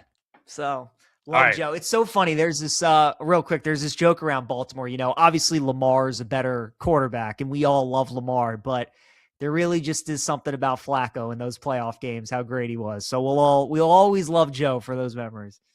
Yeah, it was an all-time run. Yeah, it was an all-time run. One of the rare Super Bowls that, of course, came from somebody that wasn't considered one of the top quarterbacks in the league. Now, if you go look at the track record of quarterbacks, they're usually MVP candidates and viewed as the top 5 guys or so in the league for the most part. And then there's always an outlier I feel like once every 10 years, maybe, or something. There's like an outlier one where you're able to get it done. But in the postseason, yeah, he was elite, and he got paid big time because of it, and good for him. And he's out here still playing some ball. All right, stay in the NFL though. How about Brandon Ayuk? Trying to figure out this dude is impossible. He is still under contract with the San Francisco 49ers, but man, he has made it clear he really wants to play in the nation's capital. What's up, everybody? It's your boy Beaky. I'm back in action and back on tour this fall. Go to www.commanders.com to get your tickets and watch us rock out. Did I hear what I just heard? Did I hear what I think I heard? Was he out here promoting buying tickets for Commanders games? He's still employed by the 49ers. Do you think, so I got 2 questions for you. The first one, if Brandon Ayuk plays another football game, do you think it would only be for the Commanders, or do you think there would be another team that takes a shot on him? I think it's the NFL. We see it enough. Another team will take a shot. There's a lot of risk involved. He clearly wants to play with the Commanders, and Adam Peters used to be with the Niners. He's now the GM, as we know, in DC as well. There's a Jaden Daniels, aspect to it as well. I think he would play somewhere else, but somebody made a trade for him in our Dynasty Fantasy Football League this week, and I'm like, and they got him for 2 future 4th-round picks, and I'm like, okay, for that, I guess. I guess you take a flyer, but this guy hasn't played football since 2024. Yeah. We don't even know. Clearly, this is not, to me, just that he doesn't want to play for the 49ers. Are we sure he is capable of playing at a high level? That's my thing. And that was going to be my second question to you is, do the Commanders even want him? Do they think he's going to produce for them? If you're getting the Ayuk from a few years ago, sure, he's a solid wide receiver and probably never got the love that he should have because of all the weapons that San Francisco had. Right. I get him and Jan Daniels played in college together, but like you said, Alex, it normally doesn't work. Any kind of athletes, but especially NFL players that are away for an extended period of time and try to come back, it's just like, it's not easy to do. It just feels like with the headaches and the problem that he could be in the locker room for you and kind of how his personality has been the last few years, I don't know if that's somebody that Washington wants to bring into their team. So we'll see, man. I don't know. I'm skeptical that Ayuk's ever going to play again, and I think Washington would be the only team. I don't know if there's another team out there that would take a chance on him, but could be right. It is the NFL. We'll see, but I kind of think at this point it's either Washington or bust for him. Brandon Ayuk, this whole thing too with the Niners. What do you do if you're San Francisco? If you're Kyle Shanahan and John Lynch, how long do you let this continue to drag out? It's a good question. Pat and I were talking about it yesterday. I think he's still the guarantee money I think that you owe him is gone. I believe he's like a $13 million cap hit on the team this year. And if you know that he's not playing for you, why? Enough's enough already. Just cut loose ends, let him be done. Clearly the team doesn't want him back anymore. The players are sick of the whole charade. So I kind of think that there could be a point at in the offseason where they're just done and they cut ties with Brandon Ayuk. But yeah, man, it's just at this point, it's kind of gotten to where it's enough. And it's a shame because he was a really good player for him. All right, let's go back to the sounds of the week, and we move to draft night. And this has been an ongoing problem with photos and, heck, even trading cards now where there's guys wearing the wrong hat for a team. Well, Kareem Lopez, just listen to this, what happened when he found out about a trade. Did you go to Memphis? Did you have a workout with them? What was that? Did you have a workout with them? For Memphis? Yeah. Yeah, wait, Memphis? I thought you said going to Memphis. He's not going to Memphis? Our understanding is you're going to Memphis. Is that your understanding? I had a Pistons hat. They get you like do that. I take it off? No, you good. Like That's how they get you. That is what we've been told. We don't. Is this the first time you heard that, or do we have it wrong? Or I feel like I heard something, but I wasn't sure. I wasn't sure if it was something else. He's definitely going. I'm pretty sure you're going to Memphis. We're hearing that you're going to Memphis via a trade. So I'm keeping it like this. He flipped his hat when he found out about it. That was on ESPN. I know they were having a good time about it. This is my big gripe with the draft. It's annoying how we have this situation. Only the NBA draft, man, do we deal with this where guys, are wearing hats for teams that they're not even on anymore. I can't stand it. I don't know. What's the solution here? I'm so mad we didn't add this to the list because this is the perfect one, right? Maybe we should. We should add it to the list. This is the way that the NBA draft handles this. You're right. It's like, why do we make it so confusing? You're taking away this moment from the kids too, who, worked their whole life to get to this moment, and then they get traded, but you're going to make them wear the hat of the team that initially had the pick. It's the dumbest thing ever. So I'm with you. I'm kind of mad I didn't think about it for the list, but we should definitely add it to it for sure. Yeah, no, I'm with you. I collect sports cards, and it's ridiculous. So Topps came out they have cards from initial draft night, Topps now, of guys in a certain hat, and they're still keeping those, and then they're reissuing new ones. So now they're making more money. It's all ridiculous. The whole thing is a mess. Wow. Anyway, up next, the Mets fired their manager, Carlos Mendoza. Thinking of a mess. Let's talk about the Mets next.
All right, back here on BetMGM Game Day. Alex Gold, PJ Glasser with you. Of course, you can watch the show over on YouTube and on Twitch. Just search BetMGM tonight. Coming up in 20 minutes, we will talk with Keith Law from The Athletic and get his perspective on something we're going to talk about right now, which is the Mets firing their manager, but also the rest of baseball. Some of the awards markets, where baseball is at right now. As you guys saw, more back and forth with the MLB collective bargaining negotiations. And, you know, I think we all recognize, unfortunately, how far apart both the players and the owners are. There are some players that were commenting even on Twitter this week about it.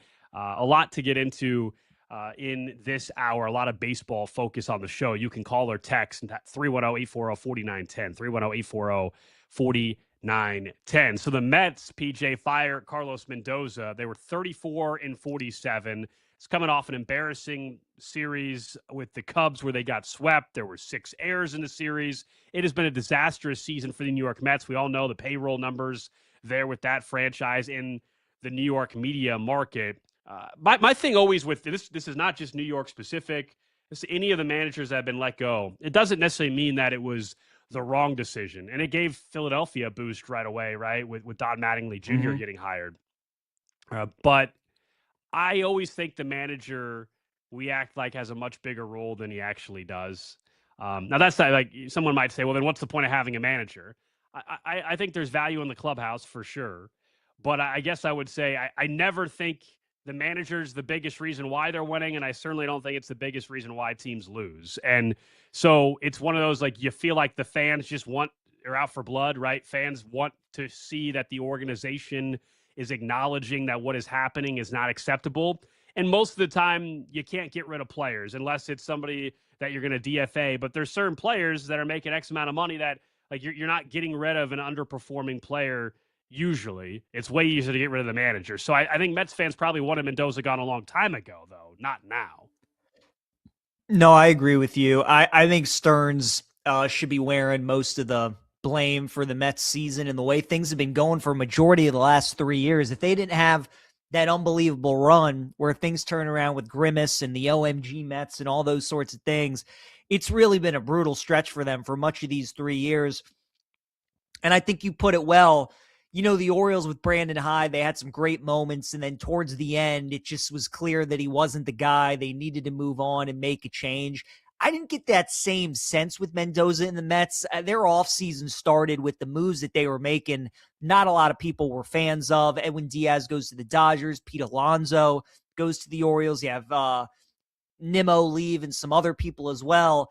But the problem is, Alex, all the replacements that they've brought in have just been awful, man. And that's the part of it, with Luis Roberts been hurt, shocker. Bo Bichette for much of the year, even though he's been much better as of late, has not been good. They just traded away David Peterson. So it's been terrible. It's like Stearns, he can't do anything right, where the guys that he didn't hang on to have gone on to do pretty good, and then the guys that he brought in have not been doing well also.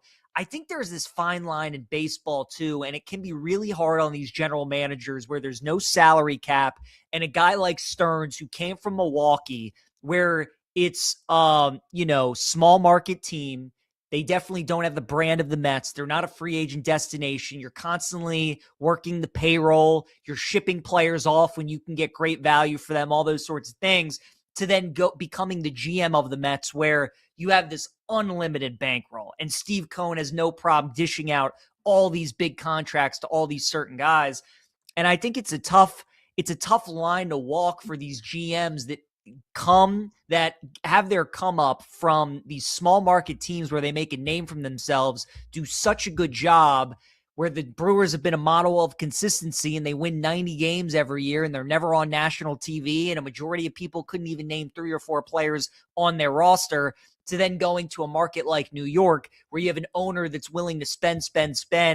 And I think it's been a tough adjustment for Stearns to kind of find that middle ground of like, I'm still trying to build my team like we did in Milwaukee, but I also now have this luxury of I can spend all this money. And that's why the Dodgers make it look so much easier than it actually is, Alex, and why they're so successful, because they're able to do that. They're still able to build their team and develop their farm system, but they're also able to go out and spend as much money on they want to bring in all the star players that they've been able to do so for the past 6-7 years. And I think that's really where it's come down to for the Mets. So I think Stearns has a lot that he definitely is to blame for most of this. Mendoza certainly too, but it just feels like they had to do something for the way that this season has gone.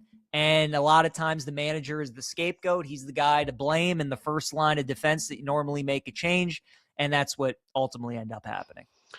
We've seen quite a bit of movement with managerial firings already in baseball to start this season. I mean, I'm broadcasting, doing the show from Kansas City, where this is a team that had expectations to win the AL Central this year, and they're a bottom feeder, and they just got embarrassed, lost 22-1 last night to the Chicago White Sox. And there's a lot of people here that want Matt Quatraro, their manager, fired. There's a lot of people that think they need a clean house, and this is the balance where now people are questioning, the decision-making in the front office. And what you're kind of saying there, a lot of times, I think it is more the front office than the manager, right? Like, there is, to me, only so much a manager can do. That doesn't alleviate them of all consequences, right? And there's decisions in game that I think we could be critical of, bullpen usage, et cetera.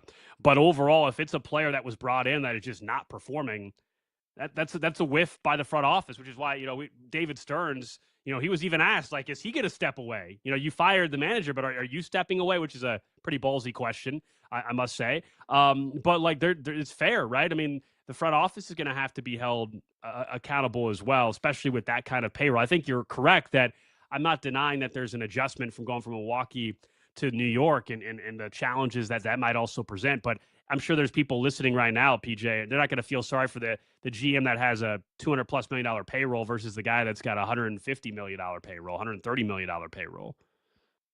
No doubt about it. And yeah, like that's what he got paid to do. I mean, that's his job, is to figure those things out, and he hasn't been able to do it yet. It's going to be interesting to see where the Mets go from here. Do they? Because Alex Cora is going to be the name at the top of the list, right? I mean, that's the guy that probably most fans want. He'll probably be the betting favorite in the offshore accounts and all those sorts of things. Carlos Beltran, a former player, beloved, had that interesting time when he was actually the manager, and then it was like, and then he got let go within a week as well. I'm trying to think of the other names that have popped up. Those were the two big ones. The name that I threw out that I think could potentially wind up as the manager next year for the Mets. What about a guy like AJ Hinch, who's with the Tigers right now, who had to deal with all that stuff for the Astros, and when they were with the Stein stealing and the cheating, gets back into baseball with the Tigers, has shown that he's still a really solid manager. We all expect them to get rid of Scooble. They're going to go through their rebuild. Like your Royals, they're not having the season that they envision. I don't know if AJ Hinch necessarily wants to stay around for a rebuild. I think he wants to go to a team that wants to win, that wants to contend. And the Mets are certainly going to feel like that they can do that next year with all the money that they're spending on their roster and the guys that they've brought in. I think if the Tigers, even if the Tigers don't make a move, I think the Mets should definitely give AJ Hinch a call and try to lure him away from the Mets like the Cubs did with Craig Counsell and the Brewers. I think maybe you could see a situation similar to that. So while Cora is definitely the guy that makes the most sense, and I think the person that you'll hear the most about, if I was the Mets, AJ Hinch would be the guy that I think I'd be giving a call to. I mean, that's the best opening, right? I mean, barring some other surprise firings. I mean, I guess, Philly's open. Boston, of course. You mentioned Corey's not going back there, but Boston's open. I'm just trying to think, could Kansas City open up at the end of the year? The Angels, of course, just made a GM firing as well. A lot of people think Albert Pujols now has the inside track again for the Angels job with the connection to the former Cardinals.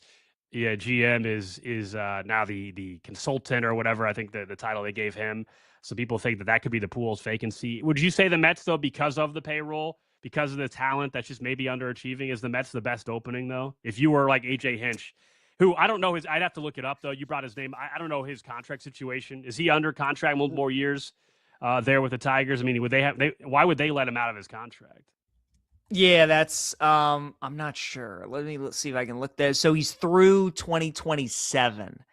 He's under contract. So looks like one more year he is with the Tigers. So yeah, maybe the Mets would have to wait another year. They just bring in a guy for a Philly year. I don't think they do that though.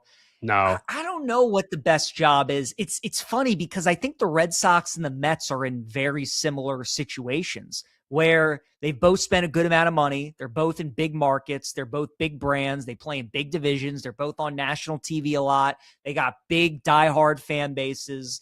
But both teams are very frustrated with the front offices. I know a lot of Red Sox fans, and they are not happy with the ownership group, Henry, and how he just cares about Liverpool and his soccer team, and the Red Sox are a second thought. And then the Mets, people are very frustrated with Stern and how he's been operating this team. So it's funny that both of those jobs are open right now, and I think both are very similar. And we bring up a guy like Cora, and does he feel that way? Does he almost think if he accepts this Mets job, it's like going right back into the job that he just had with Boston? So I think that probably the Mets are a little bit better of a job just because you have an owner that cares so much and doesn't care how much money he has to spend to win a championship. Probably makes it the best, but that also comes with the most pressure. And if you don't win games in a short amount of time, you're going to be out there in a fast amount of time. So it's a give or take. But yeah, I would probably give the edge, I think, to the Mets at this point. Coming up in about 10 minutes or so, Keith Law from The Athletic to join us. We'll ask him more about the Mets firing Carlos Mendoza and some of the other headlines in baseball, including the CBA negotiations that are very far apart at this point in time. The CBA does expire in the end of the year. One other headline from baseball this week, and it certainly relates to what we do on this show here on BetMGM Gameday. You and I both certainly like to place a wager or two, and the MLBPA reportedly is pushing to ban all player prop bets in Major League Baseball, citing some of the harassment that players are receiving. Now, this is not the first time we've heard of this. I think it was collegiate sports. There's been even a state or two that has put together legislation to have stiffer punishments to those that are threatening collegiate athletes.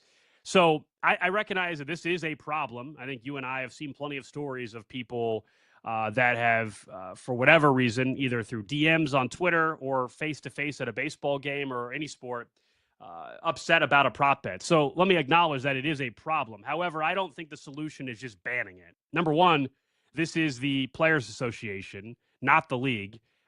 Good luck getting the league on board. The other part is, I think the toothpaste, you can't put it back in the tube. To me, we're way past this. And to me, the solution is not just banning everything.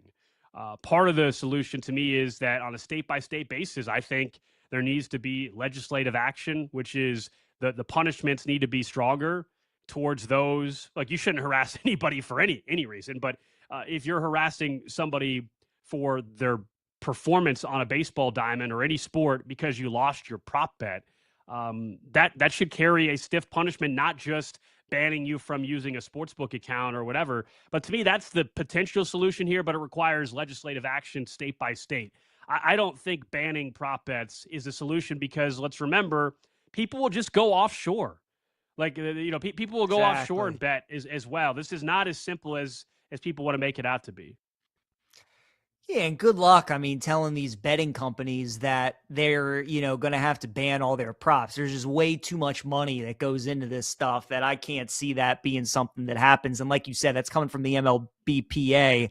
Good luck getting the MLB and their side of things to agree to that. So I don't think that's going to happen. You can understand where the players are coming from, obviously, because like you said, they're receiving death threats and all those sorts of things. But yeah, I don't think that's going to be a change that is made because baseball, as we know, they are struggling to compete with the NFLs of the world, the NBAs of the world. They're trying to do things to appeal to fans and bring more eyeballs to their sport and more butts in their seats. And, as much as people not agree with it, betting is certainly a way to do that, right? People are going to games and they're like, oh, let me throw a quick parlay together so I have something to root for. Or let me bet on this team so I give myself more action. And the league is definitely aware of that and how they bring fans. And, these teams have agreements to some of these sports books that are attached to their ballparks or that are close by. There's just so much behind the scenes that goes into it where they can definitely voice their complaints, but ultimately I don't think it's going to result in any action like you were saying. We'll see. We'll see how this continues to proceed, but thought that was interesting news from the MLB PA, and we'll see what the next step is. All right, up next, let's talk more about what's just happening league-wide in baseball, including the CBA negotiations. Keith Law covers the league for a very long time for the Baseball Writers Association of America. He's currently with The Athletic as well. Keith Law talks baseball with us next year on Westwood One Sports.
breakdowns, the big games. BetMGM Game Day continues on Westwood One Sports. Alex Gold, PJ Glasser, he's in for Austin Huff today. Don't forget this segment sponsored by Progressive Insurance. Save on commercial auto insurance from Progressive. Get a fast quote at progressivecommercial.com. Coming up in about 20 minutes, we'll get back into the latest with Brendan Sorsby. Of course, the surprise this week that the NFL will not, in fact, hold a supplemental draft. And then also the CFL kind of slamming the door on him as well. We'll discuss the fallout, how we got here, and where the NFL heads from here as well, coming up in just a little bit. But let's keep talking some Major League Baseball and welcome in Keith Law, senior baseball writer for The Athletic, member of the Baseball Writers Association of America. Keith, great to have you on the show. I do want to start with the news we were discussing at the top of the hour, which was, of course, the Mets firing Carlos Mendoza. What was your reaction to now, I guess, being the timing of that happening, that firing? What was the Cubs series just kind of the tipping point?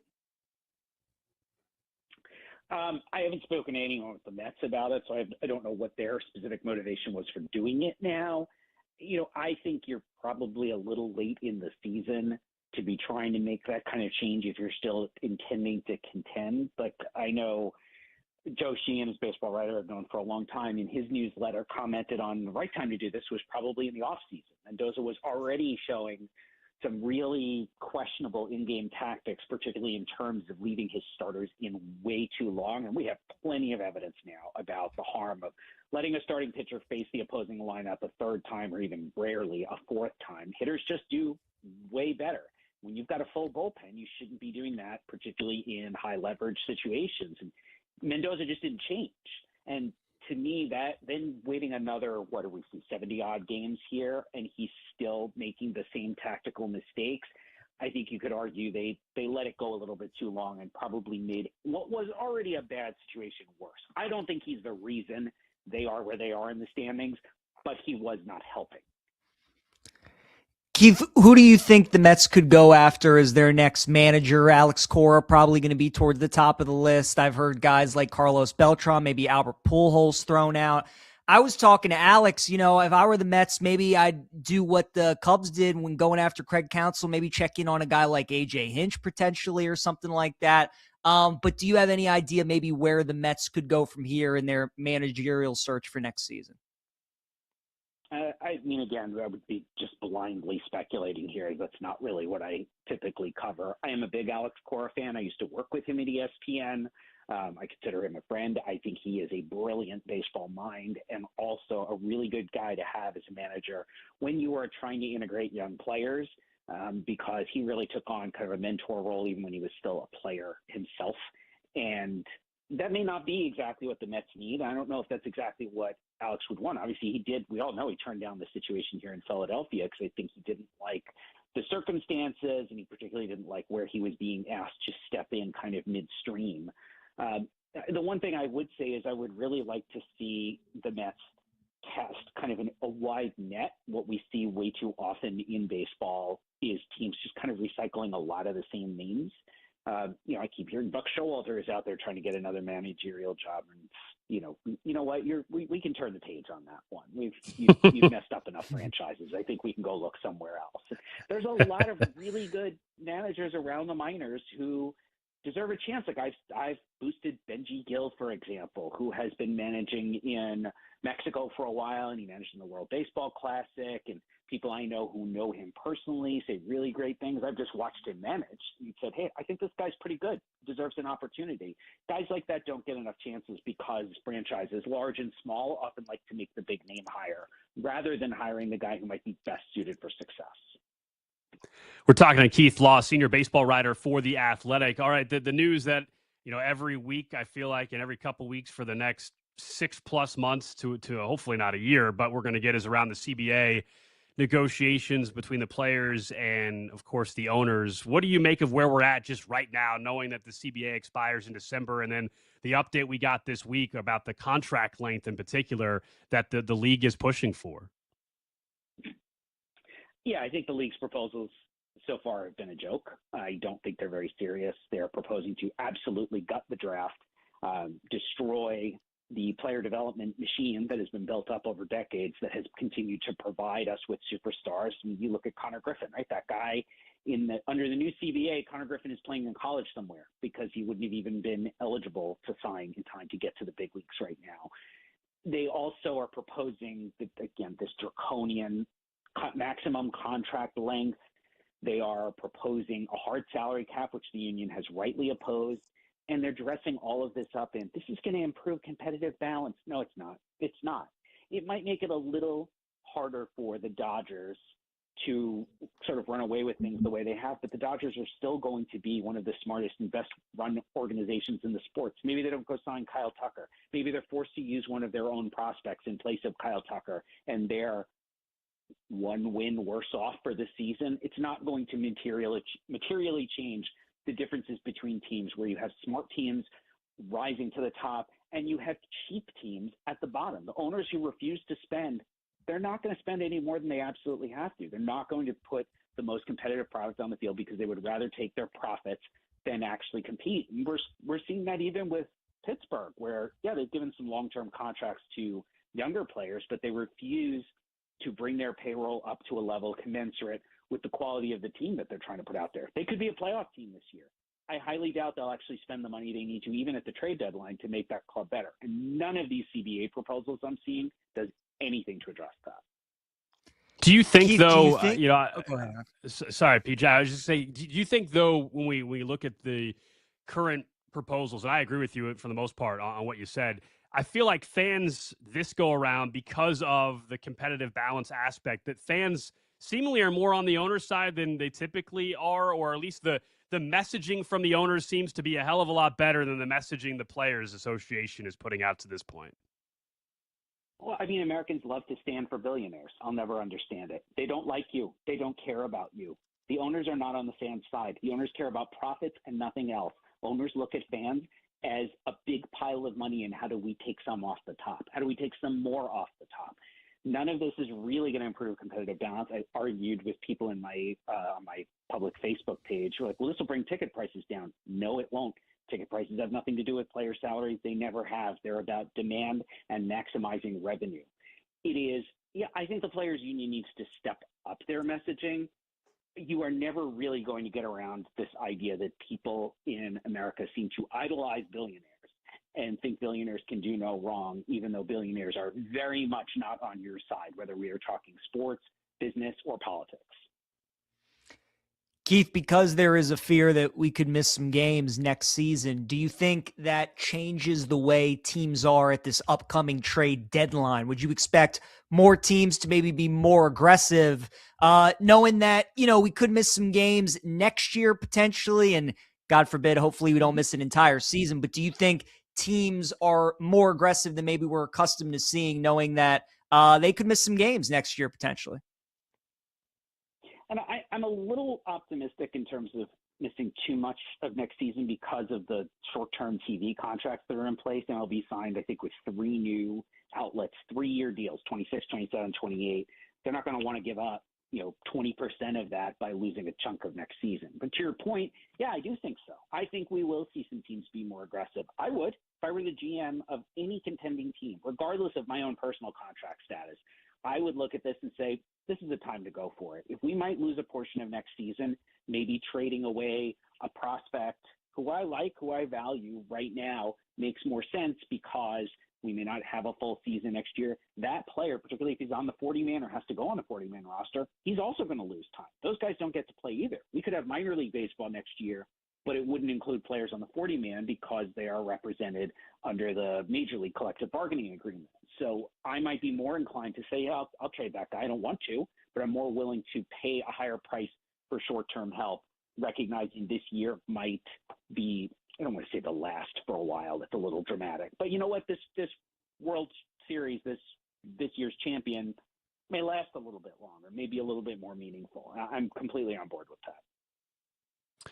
Talking with Keith Law from The Athletic, sticking with the CBA for a little bit, and you've given us, obviously, your opinion and stance on it. I'm just curious, what do you think, if you could predict, what is there a scenario at all if we're not missing a significant, portion of the season that a cap or a floor is in any way involved in the next CBA? I think the safe bet is always no, because the union's stance for 40, 50 years has been no, we're not giving any of that.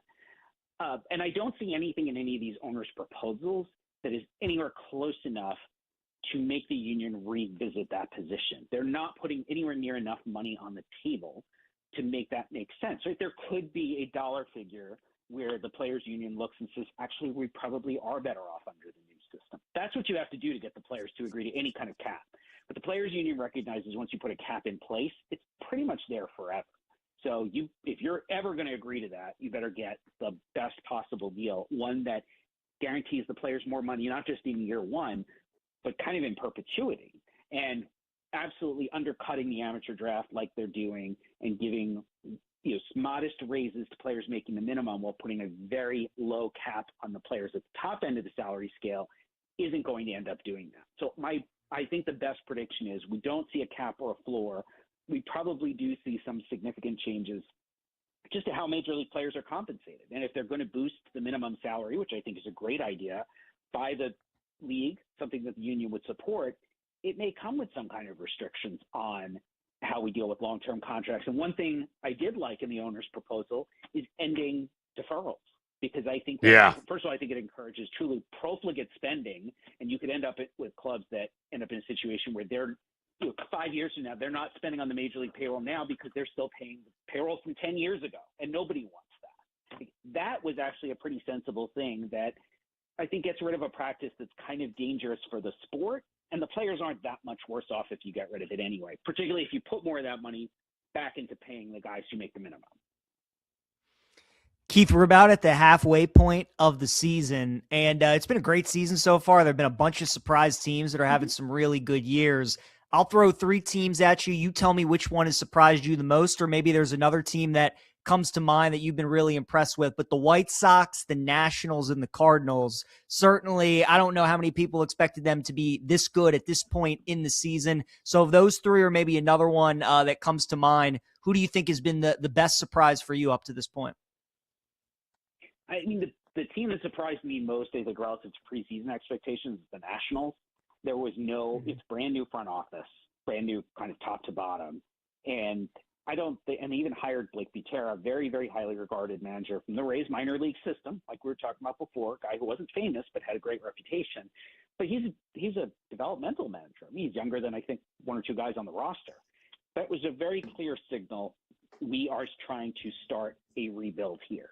And whereas the White Sox had already been building for a couple of years, and the Cardinals have also been sort of more quietly rebuilding, particularly improving their player development in the last 2 years. So I'm a little less surprised by that. I think it's great, particularly seeing the White Sox be this competitive this deep into the season. Didn't they put up 3 touchdowns last night? I don't think anybody saw that. Yeah. That's unthinkable 2 years ago, right? That this White Sox team would be good enough to do that to anybody. Whereas the Nationals all along, I was like, they're going to stink and it's fine. It's going to be a 90, 100 loss season, but they are building and they have interesting young players. And they're probably going to do some stuff like trade C.J. Abrams at the trade deadline to make room for Seaver King. And that's just the kind of thing you got to do to get this franchise back into contention. So the fact that they've been competitive, even to this point, even if it doesn't last, I think is a great thing. I think it's good for the fans. Nobody wants to suffer through a 100-loss season or, worse, 110-loss season.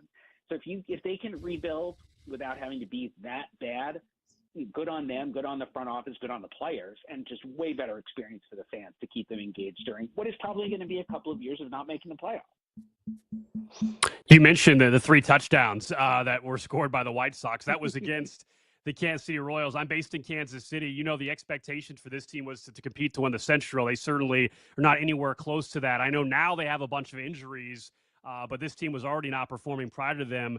What do you think the future holds for this organization that I feel like is kind of in a tough spot? You've got Bobby Wood Jr. for at least a couple more years before his opt-out, and this core is the core they kind of have leaned on, and yet they got an aging pitching staff, and they got a front office that, a lot of the same pieces have been around for 15 years. Yeah, I like a lot of what they've done sort of behind the scenes I mean, I like JJ Piccolo a ton. I think bringing in Brian Bridges, who's the architect of a lot of that Atlanta team that won the World Series back in 21. And I am seeing real improvements in the farm system. That's going to take a while to get to the big leagues. And so it might mean you do sort of have kind of an unplanned, unwanted couple of years of rebuilding. I mean, Jack Caglianone was a breakout guy for me this year, and I think he absolutely has.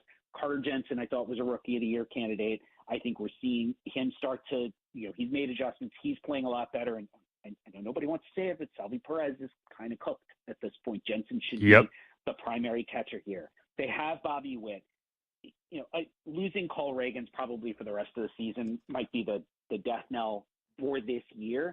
But I do like where they are for the longer term. And I do think there is plenty coming out of that farm system.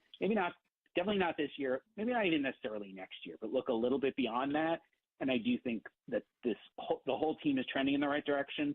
The one thing I would throw out there, and if there's one thing I don't necessarily agree with the front office on, I would like to see them better prioritize getting hitters who get on base. You look at the White Sox this year, right? Sam Antonacci, Chase Maidroff. They are not exciting players. They are not superstars. They're maybe average players, but they get on base. And that's why this team is scoring a lot of runs. They've got power guys, but they also have a lot of guys who will just hit a bunch of singles, draw some walks, get hit by a lot of pitches. Just get on base so that the power hitters have somebody to drive in. It's not that complicated, but a lot of teams still eschew that and just focus on getting guys who can put the ball in the seats, because I get it. That's sexy. Getting on base is not that sexy, but it does help win games.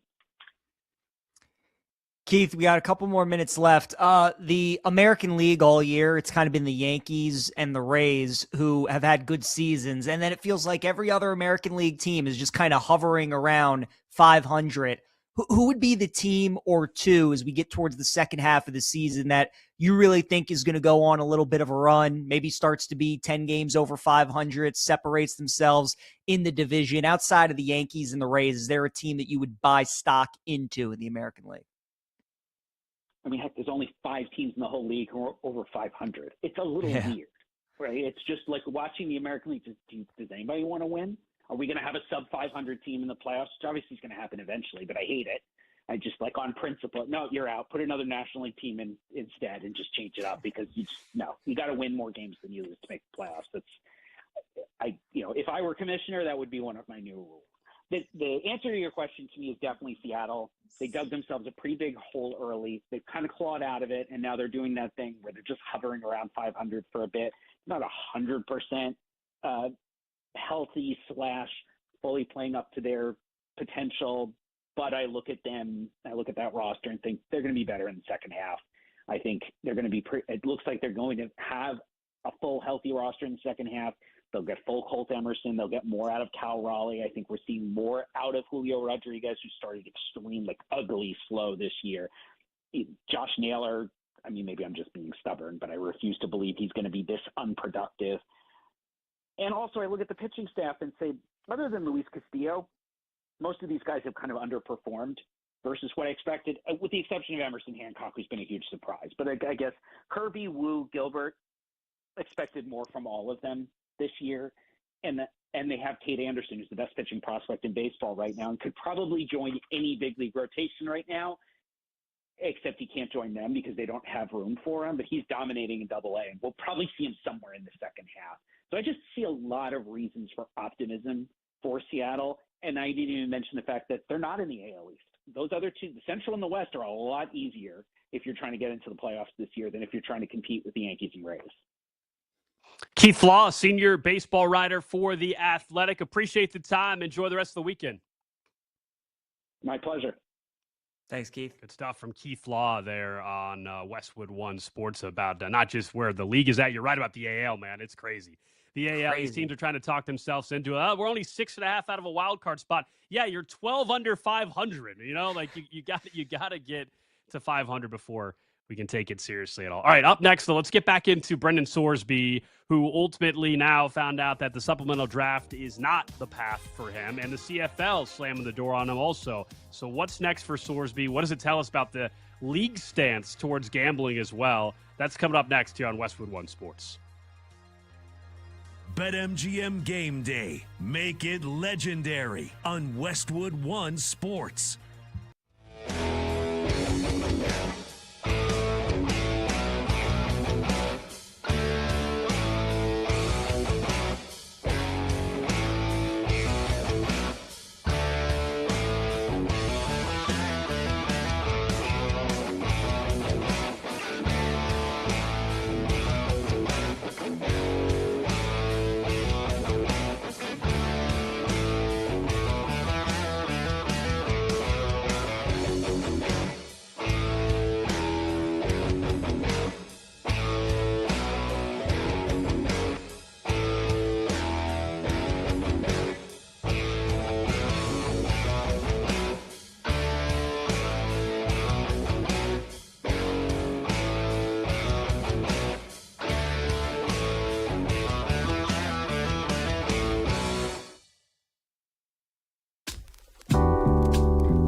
BetMGM Game Day continues on Westwood One Sports. Hope everybody's having a great Saturday. Welcome back into BetMGM Game Day. Alex Gold, PJ Glasser with you. You guys can interact again over on YouTube, Twitch. Check out the show and chat with us over there. If you want to watch it, just search BetMGM tonight. Also, you can interact at 310-840-4910, 310-840-4910. Coming up in about 15 minutes, we'll get back to the NBA. We'll actually head out to Milwaukee and talk with a guest that will fill us in on how they're feeling there about Giannis Antetokounmpo being traded to the Heat, what it means for the Bucks moving forward, plus some other news around the NBA. But the news this week in the NFL, a lot of it centered around Brendan Sorsby again, PJ. And everybody kind of assumed when Brendan Sorsby decided to stop really fighting the NCAA to be eligible for the college football season after admitting to gambling on college football, that, he'll go the supplemental draft route, and the NFL will let him go through there. And what teams are interested? His agent was doing interviews saying 26 different teams had shown interest. Well, then the curveball, I guess none of us really thought could happen, which was the NFL saying, yeah, we're denying your petition. We're not holding a supplemental draft. We haven't had one for a while anyway. It's our discretion to have one or not, and we're not going to have one. And they stated that the application was filed just 3 business days before the deadline. They claimed they didn't have supporting documentation, giving the league insufficient time to review the case. Then you had the CFL announcing that they're not going to allow him to join their league. And so, look, I think ultimately the NFL did not want a month or two before the start of their season, PJ, this headache of the potential gambling allegations around this player that they have not had time to vet. And they basically bailed out their own teams and saved their own teams from themselves a little bit here. Let him go through the 2027 draft and go through the process and see if he has plenty of time. I think for him individually, there's a chance this is better for him too. You know, if he really has the gambling addiction that he says he has, well, then go spend the next 6 months focusing on that, and hopefully you're in a better spot on a personal side of things, and you can worry about football and be ready for the combine next year. Yeah, no doubt. And like you said, I mean, good for these leagues, good for the NFL. Like you said, they haven't had the supplemental draft for the last couple of years, and not making a special case for him would have been insane. So I'm glad they didn't do that. The CFL also said that he wouldn't join any of their teams. So good for these leagues for standing on their business and not allowing Sorsby to enter. Because like you said, I mean, we make jokes and we give this guy a hard time, but if he's got an addiction, it's best for him, like you said, to make sure he takes care of it, gets himself well, and hopefully maybe at some point can still be an NFL quarterback at some point. But it's crazy how this whole story has come about, Alex. I still can't believe that for a little bit of a moment in time there, we thought he was going to be the quarterback of Texas Tech for this upcoming season. I'm glad everybody kind of came to their senses. It wasn't allowed, and now these leagues have followed suit. And this is how it goes. You hate to be the person that is made an example of, but that is certainly what Sorsby has become, especially in this day and age. We were talking about gambling earlier with the MLB props and how the Players Association feels a certain kind of way about it. We all know this is the world we're in. This is the era that we're in. This isn't going to be the last case and the last story that we have about this, but just another good reminder of definitely what can happen if you end up getting caught.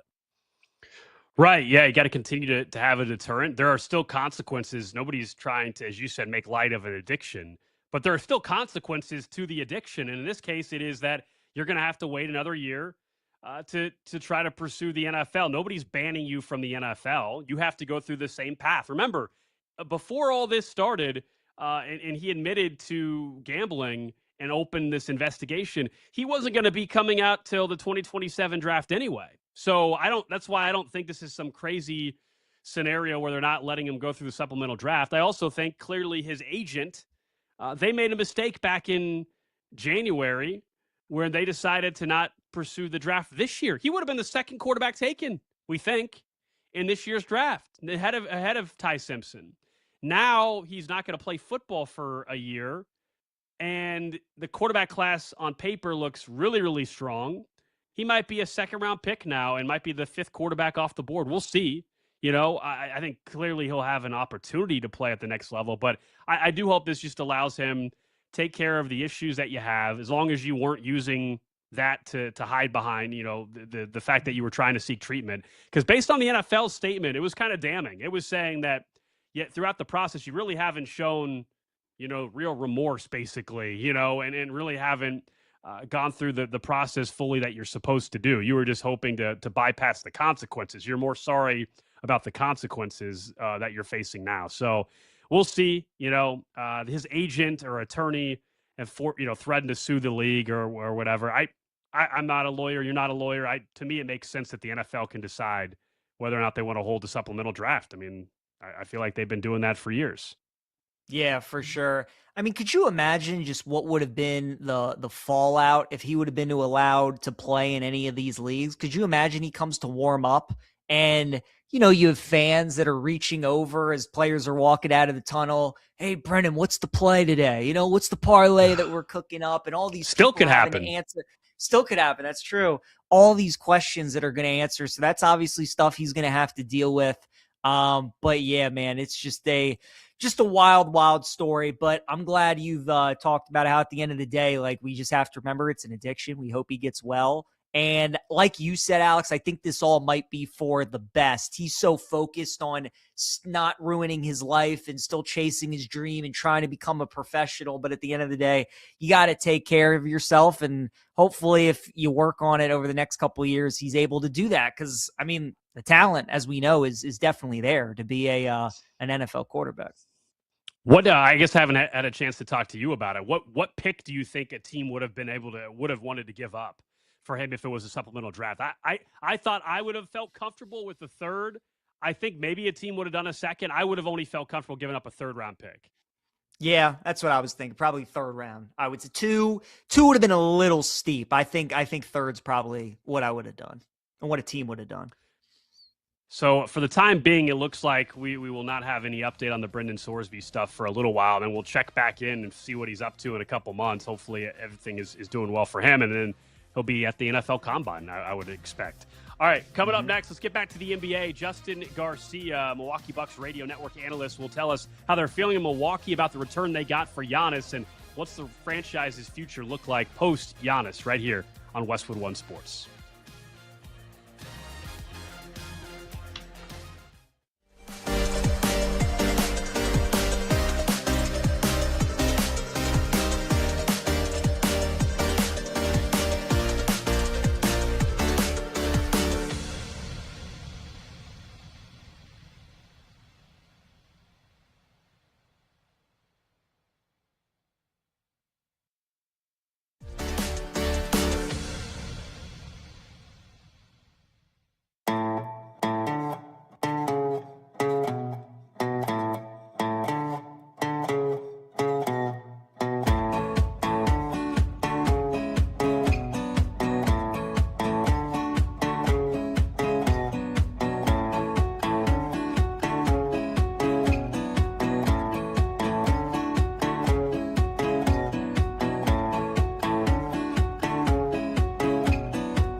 From kickoff to cash out, your weekend sports destination is BetMGM Game Day on Westwood One Sports. 2 o'clock out east here on Westwood One Sports. It is BetMGM Game Day. Alex Gold, PJ Glasser filling in for Austin today. Hope you guys are enjoying the show. We got plenty more to get to today. We're expected to be joined by Justin Garcia perhaps in a couple of minutes. We'll try to connect with him, talk some Bucks basketball after Giannis Antetokounmpo was traded down to the Miami Heat. Kind of been discussed for a couple of years now, and the trade finally happened. So we'll get back to NBA in a little bit. But while we're waiting for him, I want to talk more World Cup, PJ. I know you and I have enjoyed the heck out of this so far. We talked U.S. men's national team earlier. I just want to follow up on a couple of interesting scenarios for today. So the first match of the day, or there's two of them, of course, right away at 5 o'clock, Croatia, Ghana, Panama, England. And then we get Colombia and Portugal, the Congo and Uzbekistan at 6:30. And then the late games are Jordan, Argentina, and Algeria, Austria. The two games that are interesting from a consequence and standpoint to this World Cup. Number one, Colombia, Portugal. If Portugal wins there, they win Group K. If they draw, Colombia wins. If they lose, of course, Colombia wins. So that's an interesting scenario. Colombia has a chance to win that group. All Colombia needs to do is draw or win. They do not have to ultimately. They do not have to worry about. I guess they could just draw. They don't have to win, is what I'm saying. Where Portugal has to win this particular game. So that's what I'm going to be keeping an eye on to see if Ronaldo and Portugal actually can win the group after a slower start. I'm with you. The Portugal-Colombia game is definitely the marquee game for me of today. And what version of Ronaldo are we going to get for Portugal? I mean, he was so criticized and so scrutinized after that first game against DR Congo. Then he bounces back against Uzbekistan, plays unbelievable. And now they're going up against a really quality Colombia team who, like you said, they got to win today if they want to win the group. And if they win the group, then you got a potential Portugal-Argentina quarterfinal matchup in your neck of the woods, which everybody will be tuned into. That's going to be super entertaining. I'm definitely looking forward to that game today. We were talking about it during the break. Colombia, their double chance for them to win or draw is minus 130. I think that's pretty intriguing. I kind of think Colombia low-key might be better, Alex. And the reason Portugal is plus 100 to win today is because they know they have to win, right? So even if they lose, they're still advancing into the next round. Really, their only thing they're thinking about is winning. Whereas Portugal, they're looking to obviously win, but a draw is a great result for them as well. So I kind of like Portugal in that market too. Croatia-Ghana game is going to be very interesting as well. Ghana showed how strong their defense can be against England.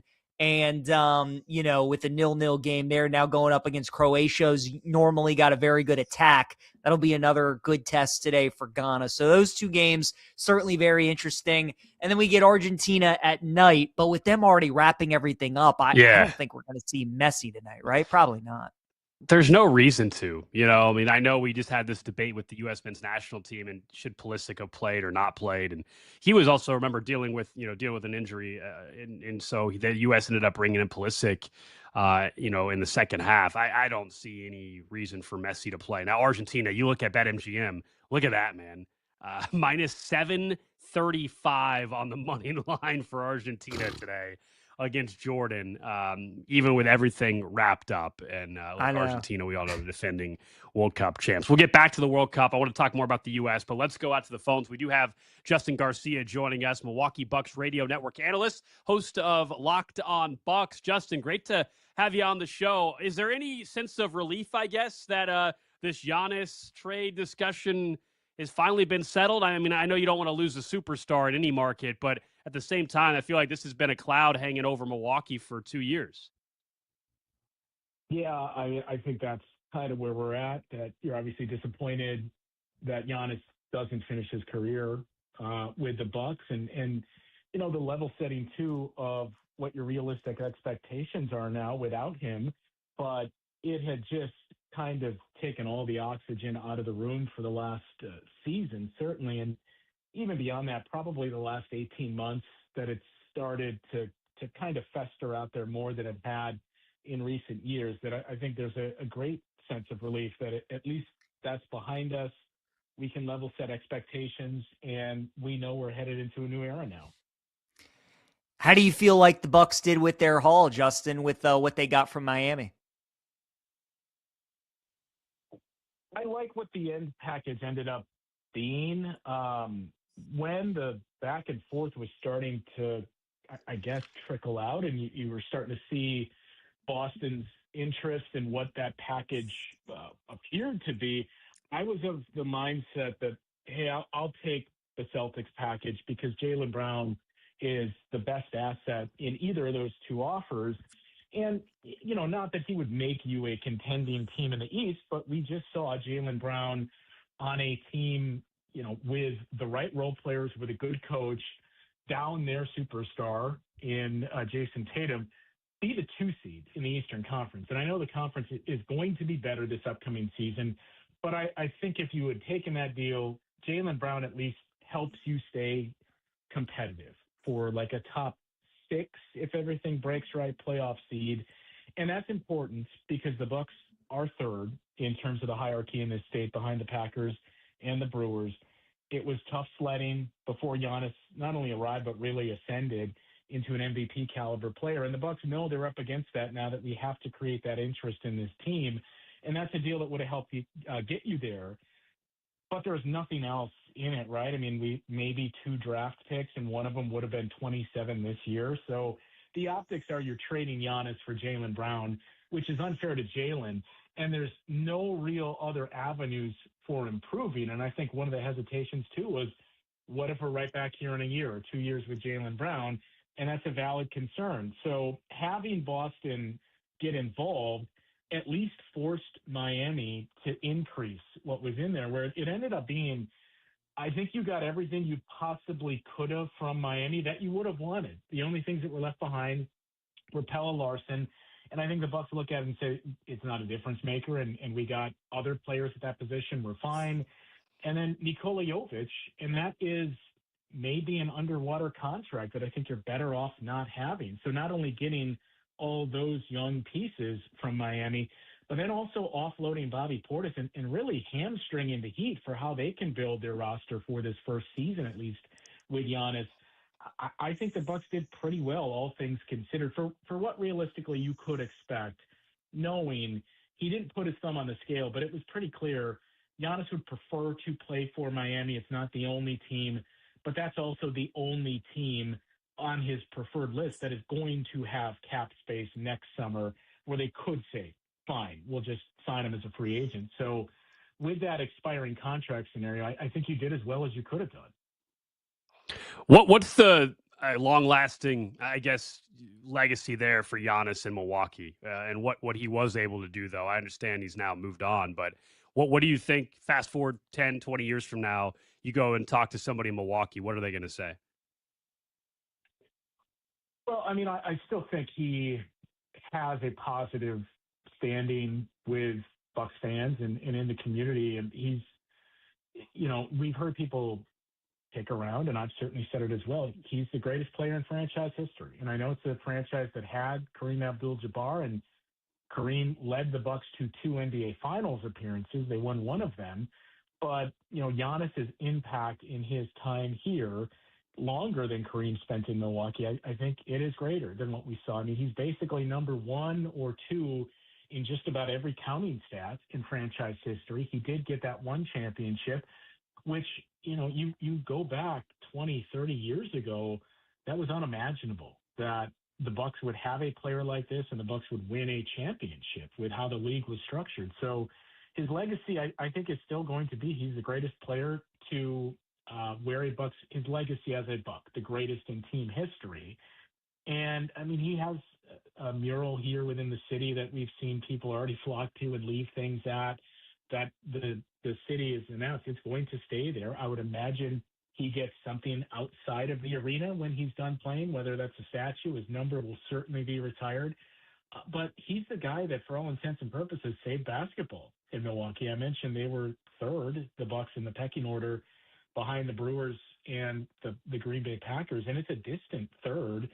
And there was even questions and concerns before Giannis and before the ownership change, which kind of came in right around the same time, as to whether or not the Bucks would remain in Milwaukee. That relocation was certainly on the table. So he came on to the scene and became an all-star caliber player around the same time the ownership change went through, and then just exploded, and the interest in this team exploded like nothing we had seen before. Like the 90s, early 2000s, even early 2010s, you would be hard-pressed to really find Bucks fans in this state outside of the city of Milwaukee. You would certainly not see anybody wearing any Bucks apparel. And that all changed, that they started to become more of a statewide team. They got the brand new arena. They built everything else up around it. It became a tourism spot that people wanted to come and see Giannis. So I think he is the guy and will be remembered as the singular force most responsible for saving basketball, professional basketball in the city of Milwaukee. And I just get the sense, at least from those I've talked with and fans with their immediate reactions, you're disappointed that he couldn't be the Dirk here and play his entire career in Milwaukee, but there's no ill feelings towards Giannis. It's disappointment and sadness. I don't know that I'd go as far as say everyone that said they will root for Giannis wherever he ends up is necessarily there with it being the Miami Heat, but I think it's one of those that, you're sad that it ended. You're grateful for what he provided. And once Giannis retires, it's water under the bridge. The other thing I think helps too is, at least in the state, we have quite a bit of experience in dealing with these types of breakups with Brett Favre and Aaron Rodgers. That's true. That's funny. That's a funny point. Justin, so Giannis moves on, gets traded. You get the 2 first-round draft picks, Braden Burries and Nate Ament. 2 picks I liked a lot. I thought Milwaukee could have gotten Ament at 10. They end up getting him at 13. They get Burries to go along with it. You get the pieces from the trade as well. So what did you make of Milwaukee's 2 picks in the first round? And kind of like, who would you say is the guy that they're hoping can be that cornerstone moving forward? Are they hoping that it's just one of Ament and Burries, one of those guys can emerge? Do they expect Hero to kind of be that guy off the trade? Talk about the 2 draft picks and maybe who they're looking towards being that cornerstone moving forward. Yeah, I liked the picks as well. So the Arizona Wildcats that's my school, my team. So I've seen quite a bit of Braden Burries, and he was a guy from the start that I had said, man, if the Bucks could end up with him, I would love it, because I think he's a guy that, at least at the NBA level, having watched what he did collegiately, he can defend 1 through 3. He was the guy that made some of the biggest plays and hit the biggest shots in those clutch moments for Arizona on their run to the Final Four. And he just seems like one of those guys that when you look at the types of teams we've seen assemble these past couple of years, he seems like one of those guys I look at and say, I think this guy can play in the playoffs. So I think that was a very good ad there. Nate Ament, I would say, is probably that guy, at least not this year. But I think this kind of hinges on Nate Ament making that kind of leap. I don't want to say like Giannis, but there's a lot of similarities between Nate Ament and Giannis when Giannis was drafted at 15 that you could see the tools are definitely there. It's very raw. I don't know if it's the level of competition you need to show it off against, but there's a lot to like here. Why not take the flyer on him? Nate Ament obviously came in with much more pedigree, or at least more highly touted than Giannis. This a guy that, you go back a year to the Hoop Summit, there was a brief thought of, could this guy be the number 1 pick in the draft? And the year at Tennessee didn't unfold as you would have hoped. Injuries were a part of it, but the tools are definitely there. And I think he's the guy that you look at and you say, if he can develop into what his absolute ceiling is, we're pretty good here. And that's why it was important to have those 2 picks, because I think Braden Burries is more of a very high floor guy, that you kind of know what you're going to get in him, that he can come in and stabilize. So if Nate Ament doesn't ultimately become what the highest level of him could be, it doesn't feel like a wasted draft, because you at least had Braden Burries as well. So I think he's the wild card for them, that if he can develop to the talent that he has shown flashes of, you're in a pretty good spot. The other pieces obviously are what came over from Miami. And, Kasper Jakachonis, we didn't see a whole lot of last year. He played about half the season for the Heat. He can do some nice things in the pick and roll. He's got good size for a point guard. You go back to the draft last year. At one point, he was believed to be a top 10 pick. So there's some talent there. I think it's similar. Okay, can we get the absolute most out of this? if that hits, if Nate Ament hits, if Braden Burries and his high floor that we project hits, you're starting to stockpile all this young talent that makes it easier to raise the floor overall of your team. And then Khalil Ware, the other piece that I think, depending on who you ask, it's a very polarizing response in what he ultimately becomes. Pretty similar to Nate Ament. The talent is definitely there, and he's his shooting ability, one of the best for bigs in the league right now. I think you'd love for him to improve the rebounding and rim protection, but it's another young, potentially blue chip type piece that you start to add to this roster that had just become void of it the last few years. And I think, that's the other takeaway is there seems to be at least a lot of excitement from Bucks fans for this season. Now, how they level set those expectations, because I think it's going to be a fun team to watch. And we heard from Taylor Jenkins, too, by the way, to add in of the coaching change that fan base is behind and very excited about. Taylor Jenkins, when he was with Memphis, one of the 10 best coaches in the league. And now you add that to a big group of young guys that he gets the chance to develop. So there's a lot to be excited about. When Taylor was introduced, he said, you're going to be proud to watch this team. We're going to be a competitive team. We're going to fight out there on the court. And I think the important thing to keep in mind for Bucks fans is, competing on the court and winning don't necessarily go hand in hand. So as long as we know those are the expectations for probably this year or two, it's going to take some time to build it. But I think you have a good coach in Taylor Jenkins to build that. And now you've gone from a team that was just, the older team with Giannis, and for a while, Giannis and Dame, or Giannis and Drew and Chris Middleton and Brooke Lopez, and occasionally you would have a younger guy, but it was always a second-round pick or a very late first-round pick. You flipped it entirely to we have a coach that has done a very good job of developing young pieces, and now we're just going to give him a ton of young guys to round out this roster. You asked about Tyler Hero. To be honest, I don't know about that one. I think that's the one that's the most ambiguous, whether or not the Bucks hold on to him. He is from the area, about 20 minutes outside of Milwaukee. He is not really the most well-liked player in the area, obviously because of his time in Miami, but also he had originally committed to the University of Wisconsin and then backed out to go to Tennessee.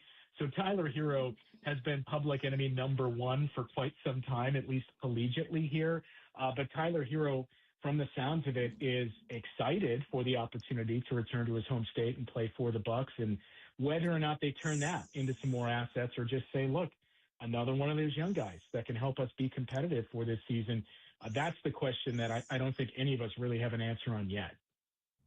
All right, talking to Justin Garcia, Bucks Radio Network analyst. Before we let you go, it sounds like you follow the college game closely as well. I'll just ask you, as someone that follows the college game, obviously covers the Bucks, what do you make of another college coach, though, jumping to the NBA? The news that Dusty May, after winning a national championship, leaves Michigan. He's going to go coach Cooper Flagg, of course, there in Dallas.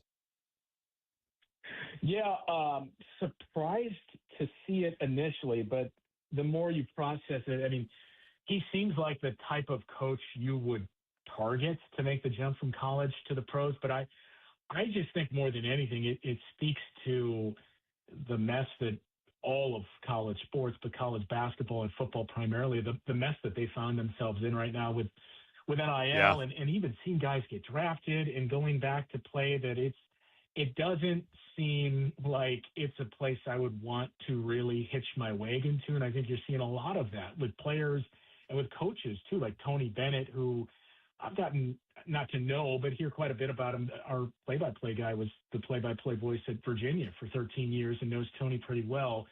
And just hearing some of the accounts of that too, when Tony Bennett stepped down last season and the reasons why, that I think you're just going to continue to see more of this, of coaches that have really established themselves in the collegiate game. You don't recognize the sport anymore because of all the changes with NIL. Justin Garcia, great insight and analysis of the Milwaukee Bucks and the big move this week with Giannis. Be sure to give him a follow if you don't already. Justin Garcia, NBA. Thanks so much for the time, man. Yeah, anytime, guys. Thanks, stuff Justin. there from Justin. Check out Locked On Bucks podcast that he's the host of as well if you're looking for some more coverage of where the Bucks go moving forward. It sounds like, there's the realization that this is going to be a couple years to possibly build this thing back up there. in Milwaukee, and we'll see. As you said earlier in the show, it's all about those 3 picks and whether or not those 3 picks eventually turn into stars. And they do have, of course, some pieces coming back to them as well that can help them now, but probably going to be tough sledding for a little bit there in Milwaukee. I think Ament's going to be a really solid pro, Alex. I think he's got great upside. Burries, as Justin was talking about, he's an Arizona guy, so we watch quite a bit of him. I think he's a solid player too. But yeah, anytime you trade away a player of Giannis's caliber, you're in a rebuild. And the way you get back, it's going to be a couple of years, and you got to hit your picks, and you just got to do it the way through the draft and building the team. Like you said, they got Taylor Jenkins, who's proven that he can be a good coach in the league. So the Bucks, if these young guys can hit, they'll be and playing in the Eastern Conference is definitely not as tough as playing in the West as well. They have some things going for them, but yeah, they definitely got to hit on these picks for sure. All right, coming up next here on Westwood One Sports, let's get back into the NFL. Brandon Ayuk, we played some of the sound earlier in the show, but the story just gets stranger and stranger. We'll take a look at, could the 49ers just hold on to him well into the season, or do they cut bait with him? Could the Commanders be the landing spot? We'll talk more about the wide receiver next. You're locked into BetMGM Game Day, Westwood One Sports.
right, back here on BetMGM Game Day. Alex Gold, PJ Glasser with you on another Saturday. And, of course, don't forget this segment is sponsored by Progressive Commercial Insurance, protecting small businesses with affordable coverage options. Get a quote today at progressivecommercial.com. So during our Sounds of the Week, it's a segment we do earlier on in the show, and we had some audio from Brandon Ayuk basically encouraging people to go buy Commanders tickets. It was really bizarre. He was on Instagram pleading and making his case to become a Washington Commander. He's under contract still with the 49ers. As you pointed out, there's no more guaranteed money left, but they have his rights. They can slow play this thing all they want if you're the San Francisco 49ers.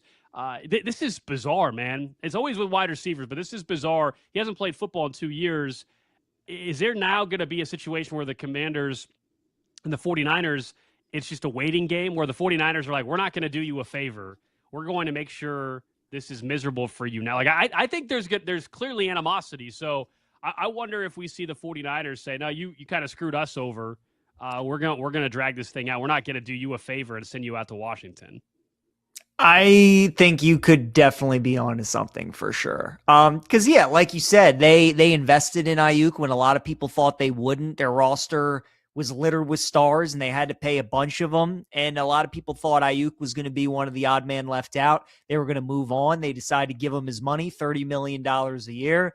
And then he just doesn't play for him again after that. And really the last year plus has just been an absolute disaster. The players are starting to get fed up with it. You can only imagine what the front office must feel like at this point.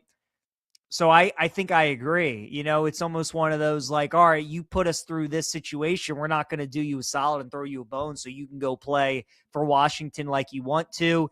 We've talked about the fact that they don't have to pay him any guarantee money over anymore. He still does have a $13 million cap hit to the team this season. But yeah, and then, you know, he comes out and says, if the 49ers cut me, I'll sign with the Commanders tomorrow. Well, maybe you'll sign with Washington, but who knows if Washington will sign you? That's another part of it as well. I'm skeptical, Alex, on whether Ayuk plays another down in the NFL. I think at this point he's done so much damage to himself, and he's made it so clear he only wants to play with Washington that if the Commanders don't want him, I don't know if there's going to be another team that does. We know that throughout a season, injuries happen. Teams get super desperate. Maybe there is somebody out there that's willing to take a shot. I kind of think at this point, though, if Washington isn't the team that he signs with, then I don't know if he's going to play again with anybody. Because, I mean, certainly at this point, like, there's just no chance he plays another down with San Francisco, is there? I mean, that would be pretty surprising. No. Yeah, his time in the Bay Area, that is over. The question is do they allow him to actually have an opportunity elsewhere, or do they drag this thing out? But I won't go as far as you, though, to say that he won't ever play again. I know it's been 2 years, and I know all this stuff is a mess. We have just seen NFL teams get desperate and say, we'll take a flyer on somebody before. And when he was prior to, I know it was prior to the injury, but you're telling me some team's not going to, whenever he becomes a free agent or whatever, that they're not going to at least bring him in for a workout, find out if there's something left. Now, if he mentally is just dead set on only playing in Washington, then I'm with you. Then obviously the chance of him never playing for a team again goes up drastically, because we don't know if the Commanders are desperate enough to bring him in and join up with Jaden Daniels and company. But it is honestly one of the crazier stories we've had in a bit. It's not the first time there's been wide receiver drama, but to this point where a wide receiver that's employed by another team is just openly advocating for another team in this way. It's very bizarre. It is. And, you usually don't see it with a team like Washington that's involved either, where somebody wants to go. But obviously, usually it's like, oh, I want to go play with Mahomes, or I want to go play with Brady or Manning or whatever. And Jaden Daniels a good young quarterback. He had one of the all-time rookie seasons, and they played together in college. So you understand why he does want to go to Washington. But it's just funny to me a little bit too, that it's like he wants to go be a Washington Commander. I'm also interested to see how both of these seasons go for both of these teams. San Francisco, now that we've moved past this Ayuk stuff for them at a standpoint, we kind of know what their roster is.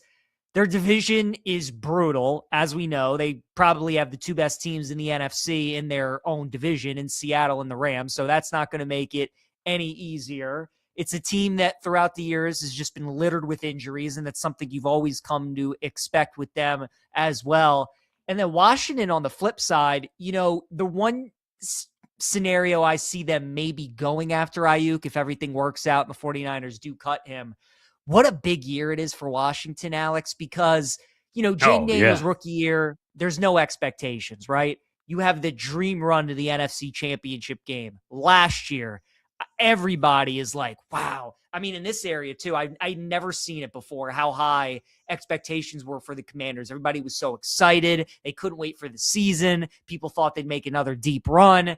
Daniels can just never get it going. He gets hurt. The defense is a disaster. It's a nightmare year. So now you're in one of these scenarios where it's a team makes an incredible run way before expected. Then they get all these expectations. They completely underperform. And now it's like that year where is it going to be more of the same as it was last year, or is it going to be what it was 2 years ago? Both teams, very interesting scenarios, but completely different.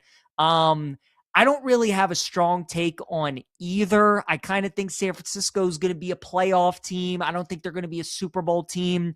Washington, I kind of think is going to be in the wild card hunt throughout the season. I could see them squeaking in. I more so lean towards them not making the playoffs, but I'm curious if you had a strong take on either San Fran or Washington this season. Yeah, I mean, I think with Kyle Shanahan, if they're able to stay healthy, that's always a big question. Even in that division, the 49ers will be in the mix. Not necessarily to win the division, but as a wild card team. Brock Purdy, as of right this second, is healthy, and even when Mac Jones had to play, they were able to get it done. They get Fred Warner back in the mix as well. I mean, that is going to bode very well for them. But you're right; it's extremely difficult. They open up the season in Australia against the Rams. That'll tell us quite a bit right out of the gate. Can you imagine if they find a way to win the opener, though, against the Rams somehow? That maybe changes everybody's thinking. I'm with you on the Commanders. Look, that NFC East. I'm very down on the Eagles. My dark horse to win that every year, I pick one kind of dark horse to win a certain division. Last year, I will pat myself on the back. I wish I had a Super Bowl ticket on them. I didn't, but I had the Seahawks to win the West. They did. This year, my team is the Giants to win the NFC East. I think they can get it done. I think it's there for the taking. I am not high on the Commanders at all. I think there's a real chance that they could end up finishing last place and fire everybody at the end of this year. Maybe not their GM, but their head coach, Dan Quinn.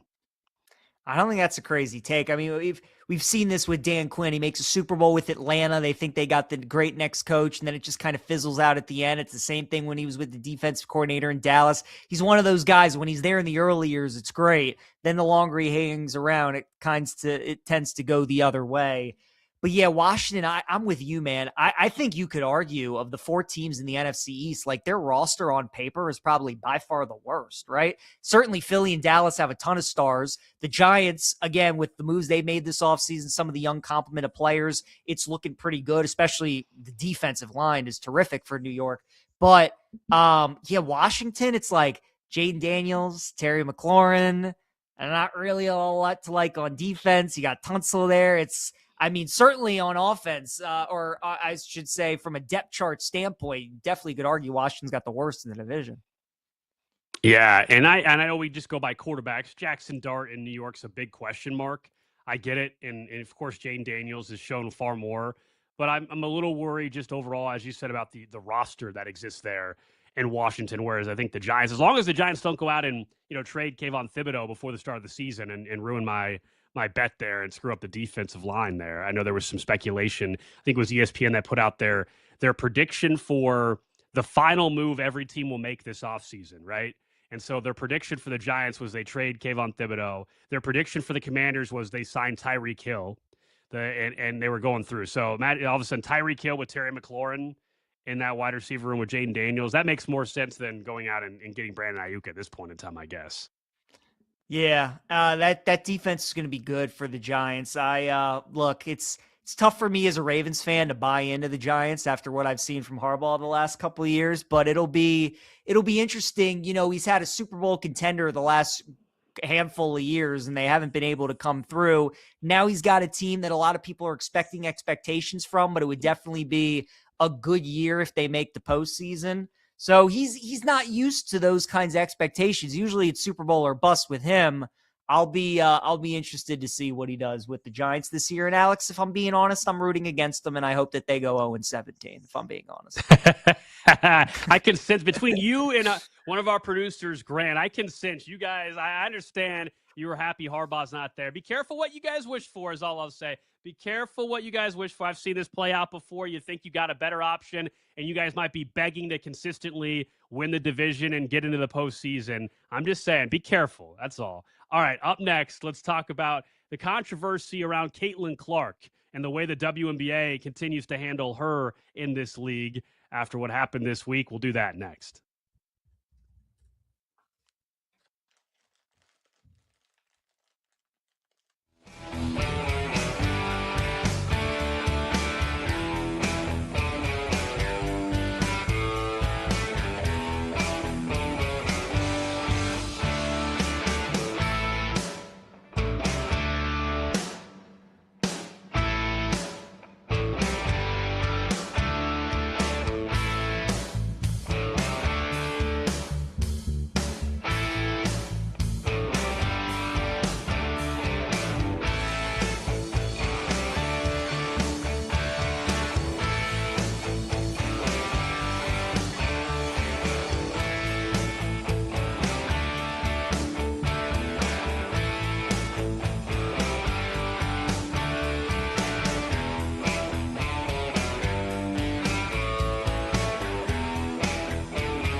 Picks, headlines, and hard opinions. This is BetMGM Game Day on Westwood One Sports.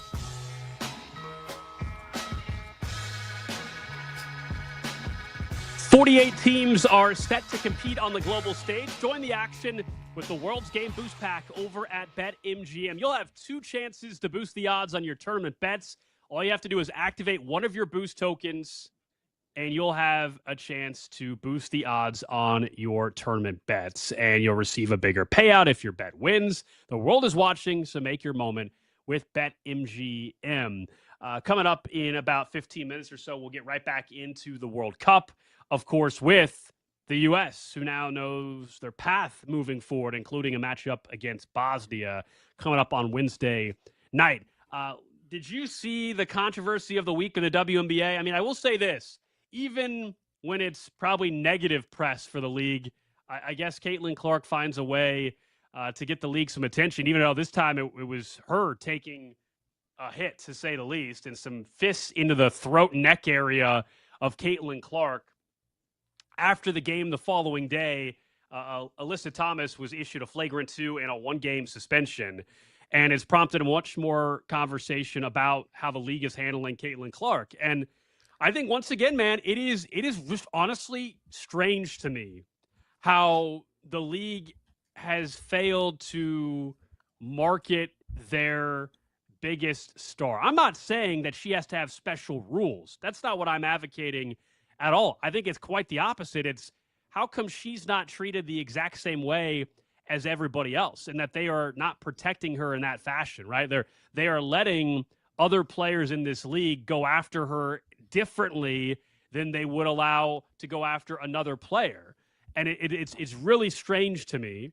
And not to mention, the same time that this all went down, the WNBA put out like this commemorative poster or whatever. I don't know if you saw that this week, like the 30 years or whatever of the WNBA, and she's not even on the poster. What are we? It's bizarre to me. You have this unbelievable opportunity to showcase your sport, which has many other great players, by the way, but Caitlin Clark is the entry point for a lot of casual fans that had never paid attention to the league before, and you have failed to treat her the same way or protect her the same way as everybody else. It's weird. It is weird. It's almost like they're doing the exact opposite of what they should be. Yeah, the Alyssa Thomas play was totally dirty. I mean, she grabs her neck and she's like squeezing it. So that was complete bush league there on Caitlin Clark. But it's interesting, Alex. Like, part of me almost wonders if the WNBA, they're not coming to her defense as much as you would think, or just as much as a normal player, because then we talk about it, you know? Like, it's because then we harp on it so much and we talk about it and we make it such a thing. I also don't know if necessarily they were ready for the impact that she would have in the WNBA on the other players, right? They knew what it would do to ticket sales. They knew what a force she would be when she went on the road and how many people would want to see. But, and you know what? It's not something I thought about, and I'm sure a lot of people didn't think about either, was how the other professional basketball players would feel about her getting all this special treatment, coming in as a rookie, acting like she was one of the greats already, because that just never really happens. You know, like a lot of times, sure, in all these other sports, you get unbelievable, like Tim Tebow when he went in the NFL, right? Like, that's a good example. Or like Zion when he was going in the NBA. Every once in a while, you do get these generational college players that just have this aura about them when they go to the next level. But you really have never seen anything like this in the WNBA. And I don't think the league and the officials were necessarily ready for how the players were going to take, to an extent, like offense about that. Because them feeling like we're pretty good too, and you're just giving her. So all of it is fascinating. And just with each year that goes by and each game that goes by, and to see how players react and the league reacts to it, I think is super fascinating. But yeah, man, they got to protect her. I mean, to your point, like, she is the draw. I mean, she's the reason why your league is getting the publicity that it is. And you got to do what it takes to make sure that she is not get beaten up like she seemingly is every once in a while in some of these games. See, I thought, you know, because we're a couple of years now into her WNBA career already, which is crazy to think about. I thought it would have, frankly, calmed down by now, like this. Yeah. And here we are a couple years into it, and it's not. And this is obviously even worse than some of the other incidents that have happened before. And so I don't know. I talk about solutions. To me, again, it's not. I'm not asking for special treatment. I'm saying they're not even handling fouls against her in situations like this the same way they would for another player. And I don't want to get into the discussion just about the dynamics of the league. I do think a lot of it is what you said, which is some player comes in from college and is already a bigger star than 99% of the league, and there's a ton of jealousy that exists in the league, and it's at a whole different level. And look, it's been documented. I'm not breaking any news here. People have brought up the race aspect to it as well, and everybody's sexuality into this as well. I think it definitely has played a role. I think that we'd be fools to not think that there is some component to that as well, that has led to some of the treatment that she has received and maybe not, quote unquote, being as welcomed into this league. And it's a shame, but I think we've seen it play out. Definitely. I will say, too, one of her teammates, Sophie Cunningham, the meme that we've gotten with her pointing at one of the people, that meme, I think, has gotten more run in a short amount of time, probably since the Coldplay meme with the couple that had the affair. I mean, this thing, everywhere I look, people are just using the quote tweet. I don't know if you've had a favorite one, but Warren Sharp, I just thought, had a really good one that was so true. And it was, when offensive linemen get defensive linemen to jump for an offside. And it's just them pointing. And I'm like, it's so simple, but that is so accurate, like to a T. So I love seeing that stuff as well. But yeah, man, I love Sophie. I mean, she truly is one of those girls that has Caitlin's back. She's had ever since she's come into the league. And I love that we've got a meme from her recently. And I'm sure people that are listening to the show know exactly what I'm talking about because it's been everywhere. Yeah, it is. It's all over social. And look, as we're talking about Caitlin Clark too, it's bizarre how I think multiple people have handled this entire situation. This isn't on the league as much as it is even partners. You probably saw a week or so ago, I think Nike finally announced her shoe, like a Caitlin Clark signature shoe deal. Yep. This is her third year in the league. Why did it take so long for Caitlin Clark to have her own shoe? Like, didn't you, Nike, you missed out on the peak post-Iowa career, peak excitement. Yeah. Like, I'm telling you, this is somebody myself who I told you earlier, I collect sports cards, and I got very fortunate a year ago, I guess it's been now, I pulled a 101 Caitlin Clark card. Now, it was not one of the 101 Clark cards that are worth like $100 grand or $200 grand. I wish. Mine sold for 10 grand. I'm still very happy about it. But my point of bringing it up is the hype was so crazy that the card market for her has been unbelievable. Now it's died down a little bit. And so why did it take 3 years for them to come out with a signature shoe of hers? All of it's just missed opportunities by the WNBA, missed opportunity, I feel like, but from Nike as well. I don't get it.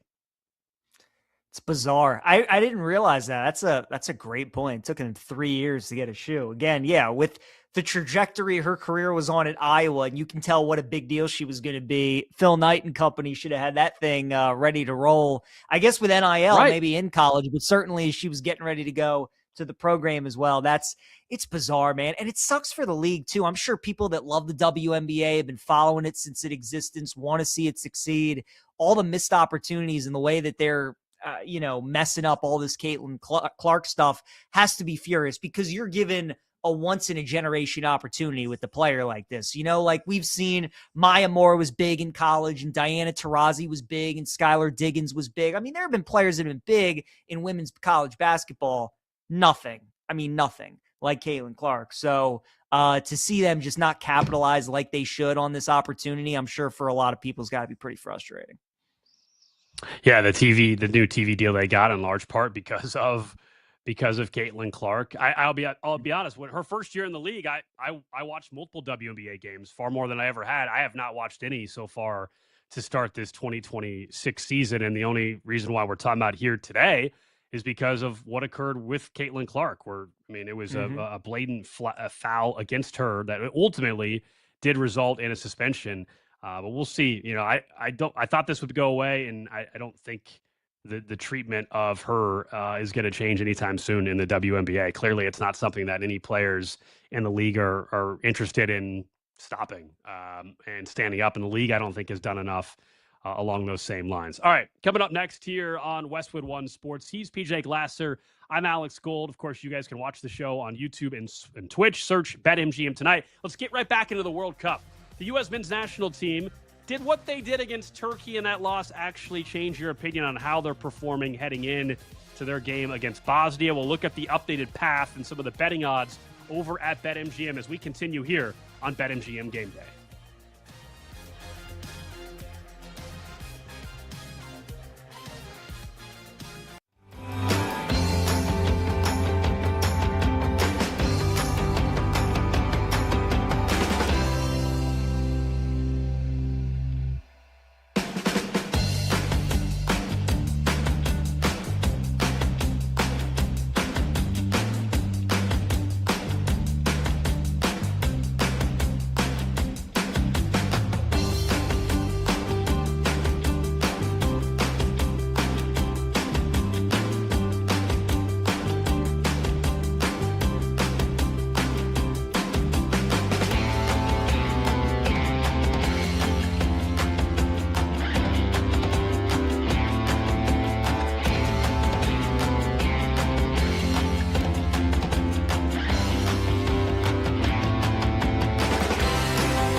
From kickoff to cash out, your weekend sports destination is BetMGM Game Day on Westwood One Sports.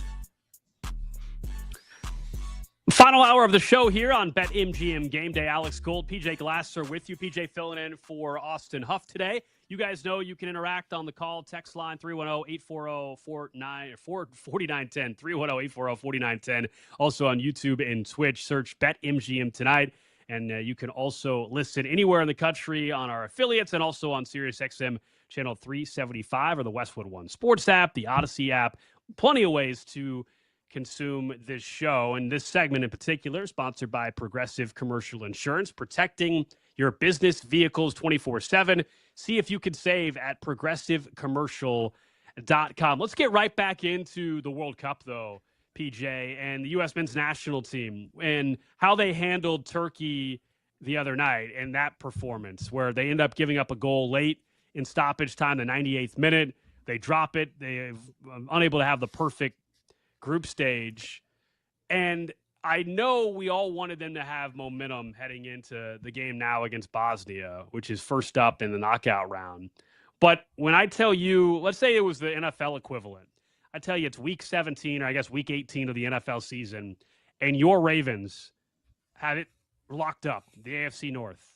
Fast forward, and you guys are praising Jesse Minter for Coach of the Year and thinking you're going to win the Super Bowl, okay? It's week 18, and you guys bench Lamar Jackson because there's no reason for him to play, and you also don't have Zay Flowers playing, and yada, yada. And then you guys go out there and don't look great and lose. Are you guys concerned about the divisional round game coming up or wild card weekend? No. And that's where I'm at on this. To me, that was a week 7 to week 18 NFL performance. They rested the starters. They brought in Pulisic in the second half. And the minute he was on the field again, things opened up. He was awesome. So, no, I'm not worried about the performance from the U.S. men's national team against Turkey. It does not change my thought process heading into the game against Bosnia. Totally agree with you. That week 18 comp has been thrown around a lot by people, and I think it's a great one because that's exactly what it is. The U.S. could have won that game. They could have lost like they did. They could have drawn. They still would have been first in the group. They still would have played Bosnia. So it was really just about, getting some other guys some experience, feeling good about yourselves, continue to execute the game plan, all those sorts of things. But as we were talking about earlier in the show, Alex, I was in earlier the mindset, I thought like as soon as the game ended, like, ooh, that's a tough loss right there. They score in quite literally the last 30 seconds. Now you got to think about that heading into your next game. But for a team that those first two games looked so good, they had so much success. They dominated. Everybody was so excited. We were all dreaming of, oh man, how far can this team go in the tournament? Like, look at how good we look and all these sorts of things. And then they finally face some adversity. They're losing for the first time in the tournament. They're giving up goals. So I think to experience some of that, for them to lose, for Pochettino to have stuff that he can use as inspiration, motivation to go into the next game, I think is going to be really good for them. But like you, there's no reason to overreact. I mean, we used our backup team, I mean, it was all kind of bench players out there. Flo Balogun, who's been one of the best players in the tournament, didn't even play. Pulisic, who you mentioned, played less than half the game. Our backup goalie was in there, defenders, all these sorts of things. So I don't think there's a lot to take away from it. They were really good in the first two games in situations like these, when they were a minus money favorite on the three-way line, when they were expected to win, when they were better than the other team, they took care of business, and I think they'll be able to do the same against Bosnia. The big question, though, Alex, I guess, is they've been all three games, they've gotten off to a hot start. They've scored a goal in the first 10, 12 minutes in all three of those games. So if they're trailing in the first 10 minutes, or if it's 0-0 in the first 30 minutes, and they don't get off to that hot start, the crowd's not going absolutely bananas, all these sorts of things, Do they start to look a little different? I think that's the big question we have left, but there's no big takeaways to take away from the Turkey match. And to this point, the home country pressure hasn't really been felt. You know what I mean? That if anything, it's created more energy for this team. What happens when the matches now have the stakes raised, which is what's going to happen against Bosnia? And then eventually the path we'll get to looks really tough now for the U.S. I think they're fine against Bosnia. And in fact, you simply cannot lose to Bosnia now. Expectations change when you're performing at the level they are. And all the goodwill that Mauricio and the U.S. men's national team has built up, all that goes away if they somehow lose to Bosnia. And it's soccer. It can happen. I don't think they're going to, but it's soccer. It can happen. Everything we've talked about and the fun we've had for 3 weeks just goes to the you-know-what. I think the U.S., rightfully so, is a minus 255 money line favorite over at BetMGM. If you're watching over on YouTube and Twitch, you can see the odds for the match coming up on Wednesday night, 8 o'clock Eastern. I think the bigger question I would have would be, do we see the same aggressiveness right away against Bosnia to where the feeling that I guess we all wanted to have after the Turkey game, but we didn't get to enjoy? Do we have that feeling of confidence going into a potential game against, let's say it's Belgium? Because we now know if the chalk holds, and maybe Belgium gets upset, maybe Spain gets upset later on.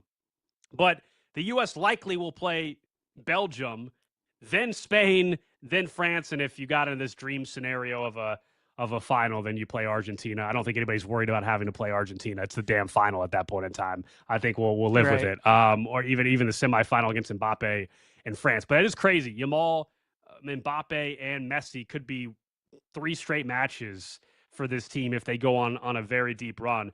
But I think you said it earlier. They're probably going to be favorites, the U.S., in not only this match against Bosnia, but against Belgium. And so with that, I think you will start to see more pressure for the men's national team. And how do they handle that?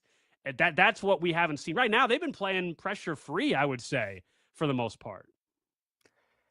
If they lose to Bosnia, it would be brutal. That would be tough. Like you said, with all the goodwill they built, with how dominant they've looked at times here in the tournament, and how offensively they've been terrific, that'd be a tough loss. You're supposed to win that game. The Belgium game, I'm not going to lie to you, Alex, that'd be disappointing if they lost. Because even though they'd be a small favorite, it wouldn't be shocking by any means if Belgium won. From what I've seen out of both of those teams through the first 3, I think the U.S. is better. We all know sports is about matchups. Maybe Belgium is a terrible matchup for the U.S. They certainly could be. I don't know enough about soccer to know that. But just watching those two teams play their first 3 games, I think the U.S. is better, and they're on home soil. If you're able to get past both of those 2 games, it would just be so fun. It'd be like, being the fan of a school who's like an 11 seed and you make it to the Sweet 16. And it's like, oh my God, we beat, or you're a fan of like a 12 seed. And you're like, wow, we beat a 5 or a 4. Now we're going up against the 1. Like, I mean, we're just playing with house money. Be like that kind of thing. So beat Bosnia, Belgium should win that, be nice to win that game. They probably should. It'd be disappointing if they don't. And then once they get past that, if chalk holds, man, it's house money at that point. And I think we just all want to see it because this is the best we've felt about a U.S. team probably ever. And we want to see, like, what does it look like against Spain? What does it look like against France? That's the ultimate test. So I really hope we get those games, man, because I want to see, does it look like 4-0? Does it look like 1-0? Does it look like 2-2? Yeah. Like, what does it look like? None of us know. Yeah, I'm just envisioning the watch parties. I mean, I'm sure you and I have both gone to a World Cup match in the last week. You went to one in Philly. I went to one right here in Kansas City with Tunisia, Netherlands. And then I've also gone to some watch parties and fan fest that's been set up here. I can't imagine. It'll probably be this crazy even Wednesday night, frankly, against Bosnia. But can you imagine if it's U.S., Belgium, or if we are fortunate enough to see an opportunity where it's USA against Spain? Can you imagine how intense and amazing the atmospheres at watch parties all across the United States, really the world, but the United States would be for that? That's why I also want it to happen. Not to mention it just would be such a advancement for soccer in this country. The one thing, though, I was chuckling about as you said it, because I agree with you, but I was talking to somebody else about it this week. You were like, hey, you're playing with house money and be a huge win if they just got to the quarterfinal or, certainly if they got to a semifinal. other than March Madness and what you brought up, like an 11 seed, there's no other tournament where we say, and I know the World Cup's only every 4 years, whereas sports fans, we're like all fine with going into the tournament and saying, yeah, we don't need to win it to be happy. We're good. Like it's just weird. We don't do that in any other really sport. We do it in March Madness. You're right. A team that normally doesn't make the tournament, they get to a Sweet 16. It might be a great year for them. And you could say, oh, it's a stepping stone. But other than that, like we don't do that in the NFL, I don't think. I mean, I can, maybe if you're a complete team out of nowhere with a rookie quarterback that sneaks in the postseason and you say, oh, you know what? That was a great year. But in a majority of NFL cities, I would say nobody's saying, just, if we get to a wild card game and lose, no big deal. We're fine. We're happy with that. It's just weird to me. I think for the most part, I would agree. I think if you're a team that, like in the NBA this past year, you had a bunch of teams that were kind of surprises, right? Like Portland was a surprise to make it to the playoffs. I think they were kind of happy to be there. They were hoping maybe they could win a couple games off the Spurs, but nobody was really expecting them to beat San Antonio. Like there could be a couple of instances. For the most part, though, generally you're right. I would think in Major League Baseball, in the NFL, in the NHL, like we know, I mean, crazy stuff happens in those postseasons and really anybody can beat anybody. So for the most part, you're not getting it in that. College, I think, is a little different. Like you said, March Madness for sure. I guess college football now with the expansion, right? Because you get that group of 5 team in, like James Madison fans, like thrilled to be there, right? You're just like, can we keep it close against Oregon kind of thing? College baseball, same kind of thing with those 4 seeds that squeak in. Like, can we somehow upset maybe the 1 seed? So in college, you get it a little bit. But certainly at like the professional ranks and all these sorts of things, I would tend to agree. It's pretty rare, especially for us, because we're so used to being good in all these sports. For us to look at something and be like, I mean, we would be thrilled to get to the quarters and lose to Spain like 2-1 in extra time. That'd be an amazing result. That's rare for sure. Some of the odds over at BetMGM, by the way, for the U.S. men's national team to make the quarterfinals, almost even money, plus 110 to make the quarters, to make the semis, which could be a potential matchup against Mbappe in France, 4.5 to 1, and then to make the World Cup final. Sorry, I almost can't even say it like seriously, but to make the World Cup final, 14 to 1, and then to win it all, 25 to 1. They were 60 to 1 pre-tournament. They were 30 to 1 this past Saturday when we were talking about it a week ago, and they're down to 25 to 1.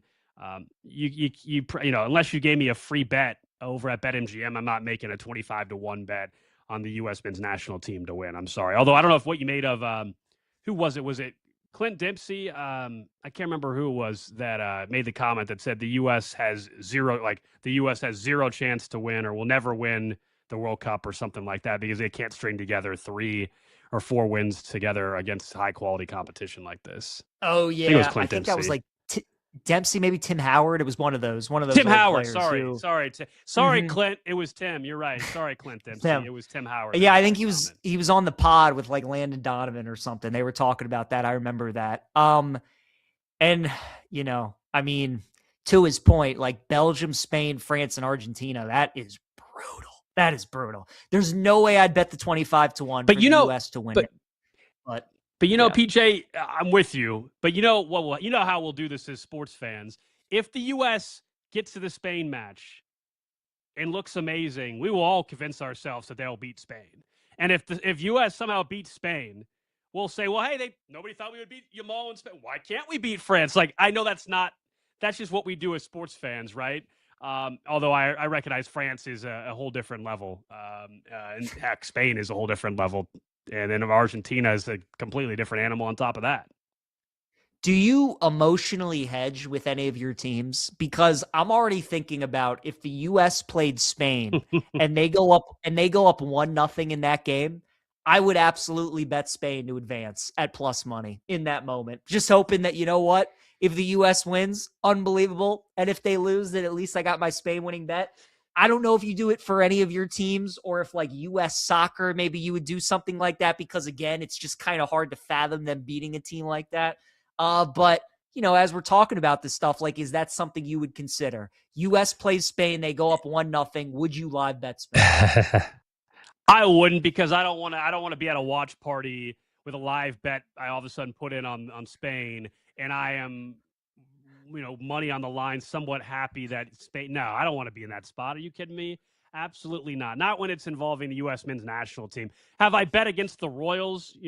Absolutely. I've absolutely bet against the Royals, especially this year.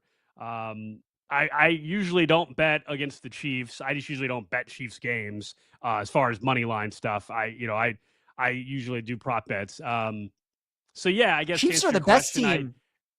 The Chiefs are the best team to bet on because you just bet the spread and they still win the game. You get the best of both. That would be the best team to bet. I know. Yeah. No, I mean I've done it, but it depends on the stakes. A regular season game, I'll bet on them. When we get to the postseason, I'm less likely to do it because it's that weird scenario where I don't want to be somewhat happy that I made money. And then it depends. This is why, only bet what you can actually live with losing in a particular game. Bet responsibly because you don't want to be upset. Your team lost, your team lost, but you won money. That's a bad spot to still be in too. I don't know. That's fair. And the reason that also we keep, talking about the U.S. playing Spain in a potential quarterfinal is they were the pre-tournament favorites. And a lot of people think that they're going to win the title, but also the fact that they're going to get in their round of 32 matchup either Austria or Algeria, which we could talk about because that game is very interesting tonight. Yeah. The draw in that game is plus 110, Alex.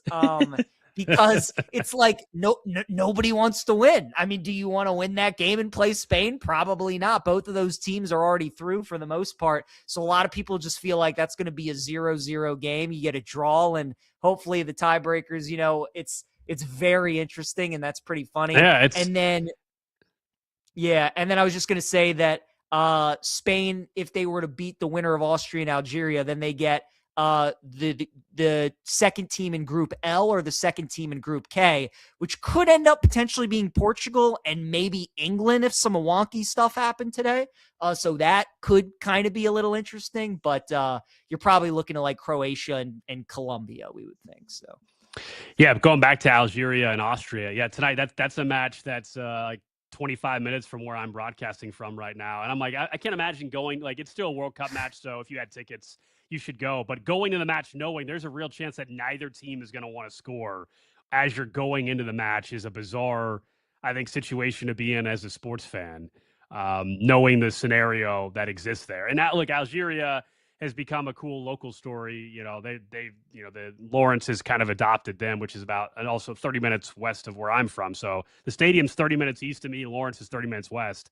And Lawrence has kind of adopted the Algerian national team. It's been a fun story to follow. But so I guess I'll be rooting for Algeria tonight. But you're right. You don't want to get Spain if you're either of these teams at all. You're not going to beat Spain. You get right out of the group, which is an accomplishment, but you don't want to face Spain. Yeah, so the total goals tonight is 1.5 at BetMGM. The over is minus 140. The under is plus 110, but that's pretty funny to look at. I just can't believe the draw is plus 105 in that game. So we'll see. Maybe they're thinking 0-0, certainly 1-1 kind of game, but I can't wait. What's the exacta?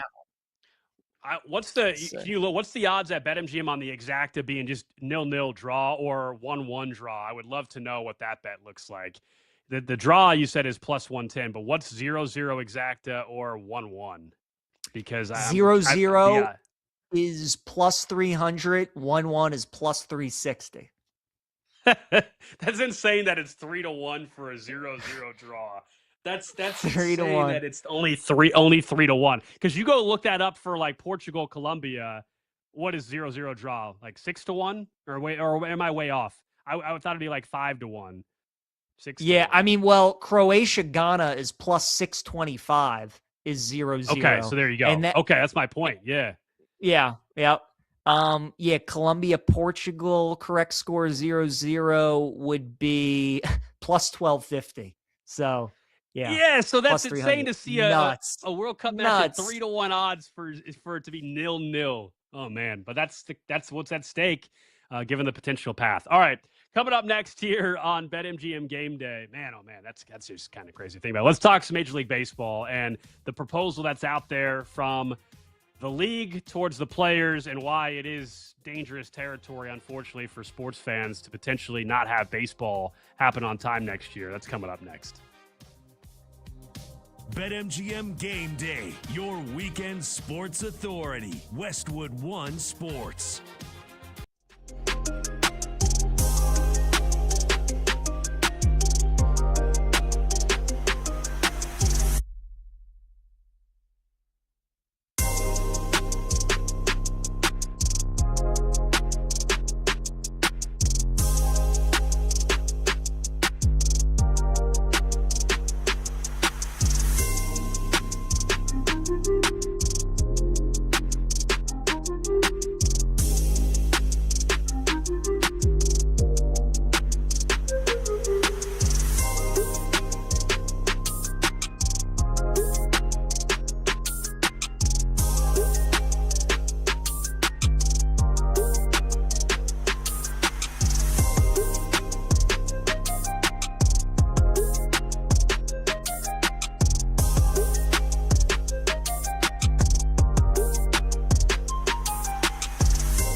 Game lines, headlines, and hard opinions. This is BetMGM Game Day on Westwood One Sports. Alex Gold, PJ Glasser with you here on Westwood One Sports. We'll get to some final bets for the weekend in about 20 minutes or so. Also, we'll check in on PJ's golf bets, the Travelers Championship going on, and including a couple cool scenes. You mentioned something, a World Cup / golf tie-in, which is kind of cool. It's going on right now in Connecticut, so that's coming up in a bit. Again, you guys can interact with the show over on YouTube and Twitch. Just search BetMGM tonight. You can also hit up us on social at PJ Glasser 9, at Alex Golden, at Westwood One Sports. That's the number one sports there on social media. Major League Baseball, I agree with you when we had our guest on, Keith Law. In general, this has been, maybe not for my respective team or other people's respective team, a great year, but it's been a great year in general where the sport is at. I think ABS has been awesome. I think the pitch clock, and now what are we in? Year 4 of the pitch clock, year 3? Whatever it is of the pitch clock, all great things for the sport. They're on a heater. They brought more TV rights in-house than ever before as well.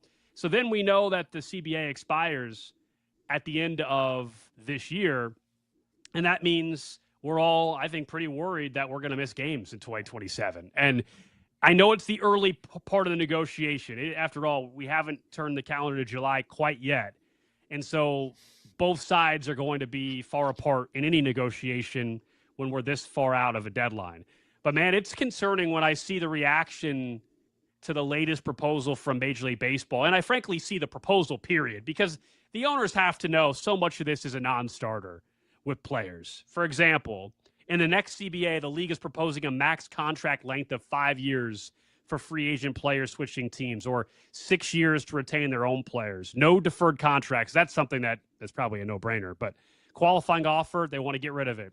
5 years to free agency for players 30 or older. The minimum salary would increase to $1 million for players with 2 years of service time. But free agents would be limited to 5-year, $202 million contracts. That is 15% of the proposed cap number. That last part is the huge hang-up, PJ. Capping a contract 5 years, $202 million. For you and I, of course, that's an amazing, ridiculous amount of money. But that's not what the players are going to go for. And as I told Keith Law, I think the issue that the players have, and I'm not saying that everything the owners are proposing is great. I'm certainly not saying everything the players are proposing is great either.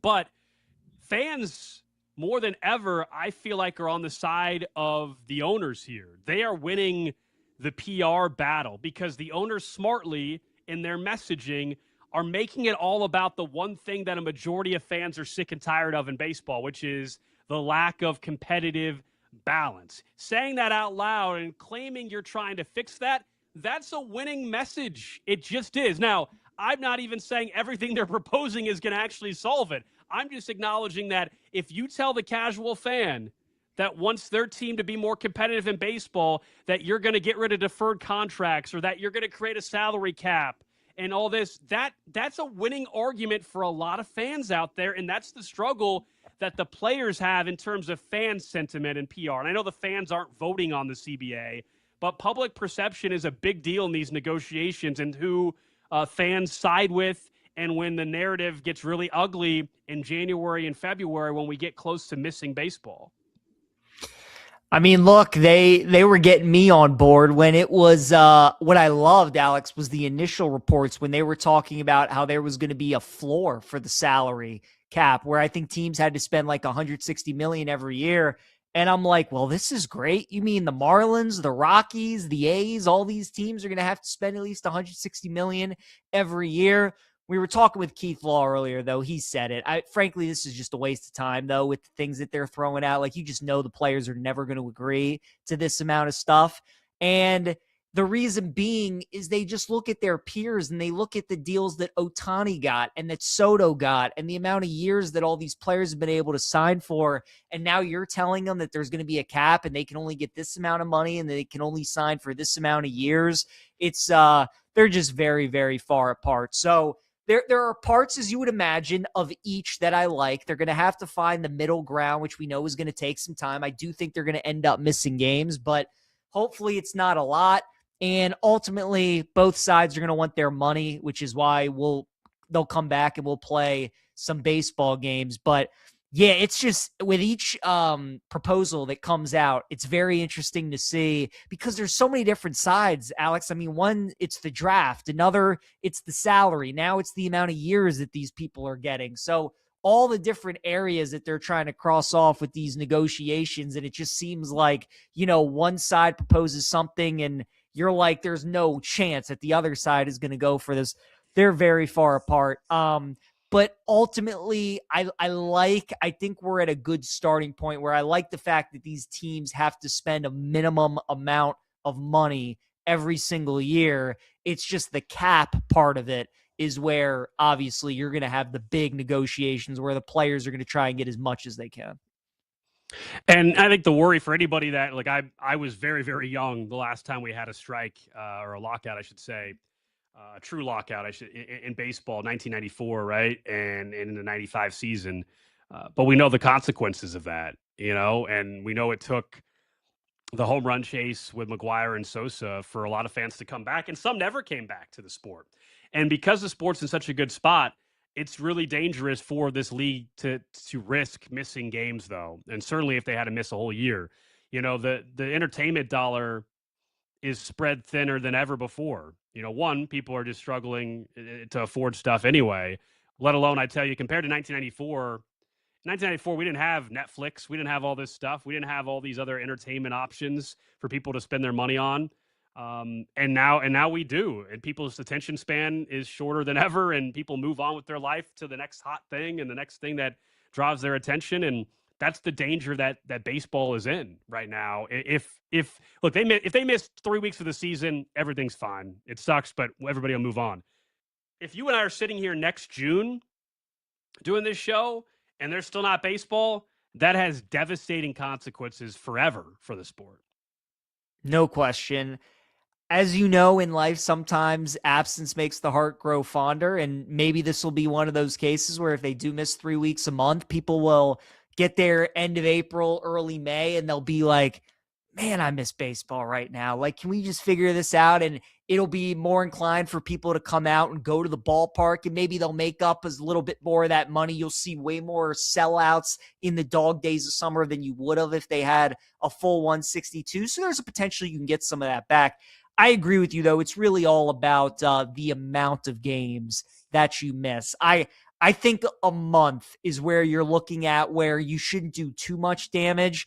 If you start going 6 weeks plus, 2 months plus, that's when it's starting to get into territory where it could be really bad in the sport. Because like you talked about at the beginning, we were talking about with Keith Law, as bad as the American League has been this season, the fact that there are only like 4 teams above 500, I mean, it's super competitive, right? Your Royals, for as horrendous as they've been, if they go on a 10-game win streak, they'll be like a game back of the wild card spot and could find themselves right back in the playoff hunt. So it's unbelievable how many of those teams are jumbled up there and are still battling for wild card spots. The National League is a lot of really solid teams this year. So the game's in a great spot. We just got to figure out this side of it.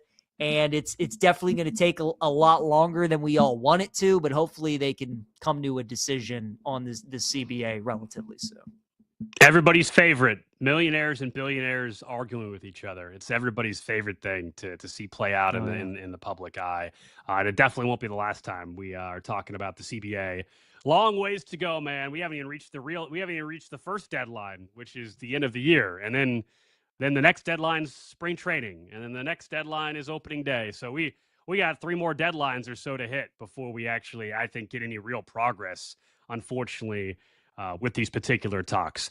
All right. Don't forget, by the way, over at BetMGM, it is time to pick them throughout the world's game. You can predict what will happen each day for a chance to win bonus bets. Go for a share of $10,000 each day of the world's game. For each day of the tournament, you can predict what will happen. If your total is the highest, you'll want to share bonus bets.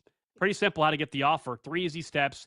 Enter the world's game, $250,000 pick-em free-to-play game. Answer questions each day of the tournament to make predictions on what will happen. And if you get the most picks right, that day you're going to win a share of bonus bets. Up next, we'll get to some of our favorite bets around the world's game. We'll also check in on PJ's golf bets. Some final thoughts here on BetMGM Game Day. BetMGM Game Day, your weekend sports authority. Westwood One Sports.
weekend slate. BetMGM Game Day continues on Westwood One Sports.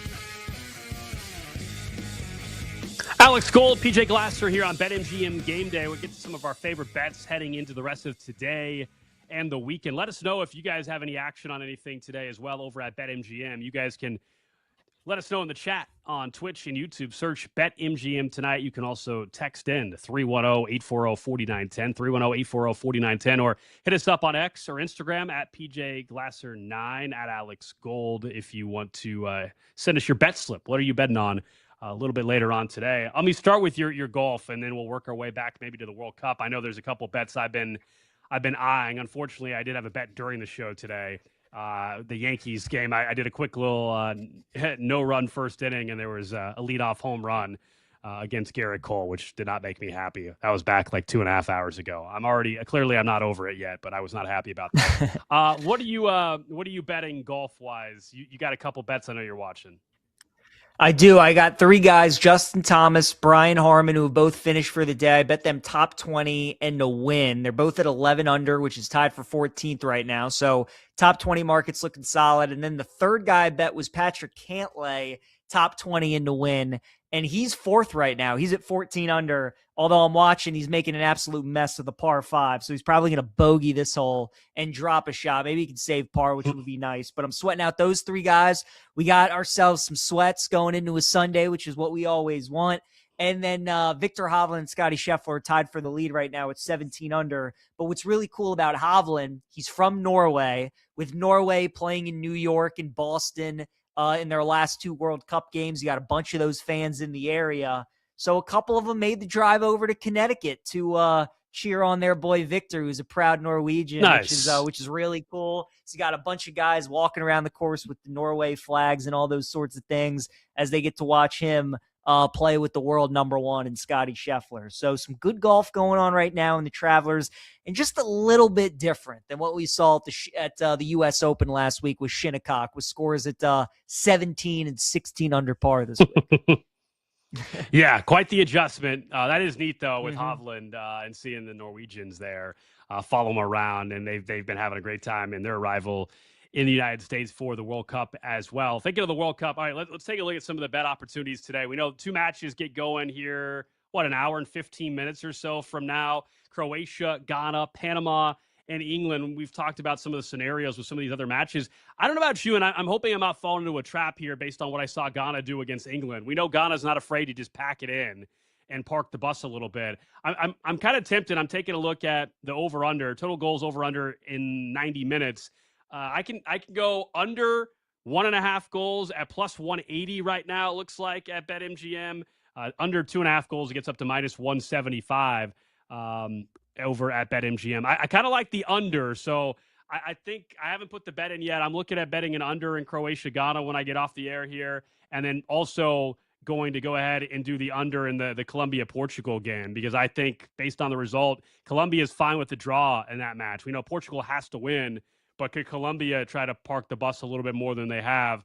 And so I could parlay those 2 unders together. I like that. I think that could be a good look. I'm looking at Ghana total goals for Ghana not to score today is plus 100, which I think is a good look. So you're talking about parking the bus. Obviously, so much of their attention is going to be on stopping Croatia's attack.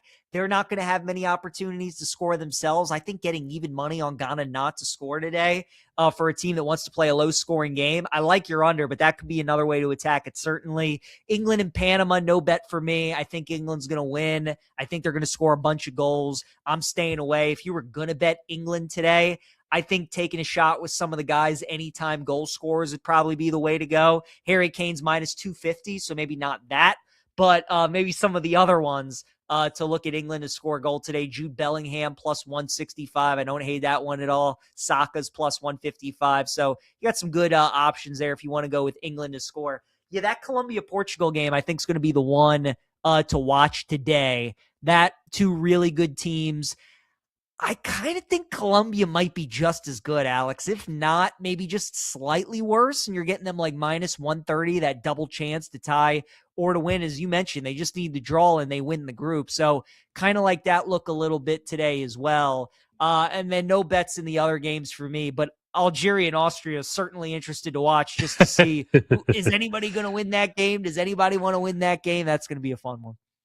As we said, that is only 3-1 odds for it to be a 0-0 draw, which again, in comparison, usually you're looking at 6-1 or 12-1, 10-1 to get the fact that any soccer match in the World Cup is 0, 0-0 is 3-1 just speaks to the consequence of what's at stake there and what either team is looking at, potentially having to play Spain. All right, a long shot, though, involving a couple goal scorers. This could be fun. How about Harry Kane to score 2 or more goals and then Ronaldo to also score? So Harry Kane 2-1 to score 2 or more, and then Ronaldo even money, or plus 110, I'm sorry, for an anytime goal scorer. That'll kick you back close to 20-1 or so, or 15-1 or so.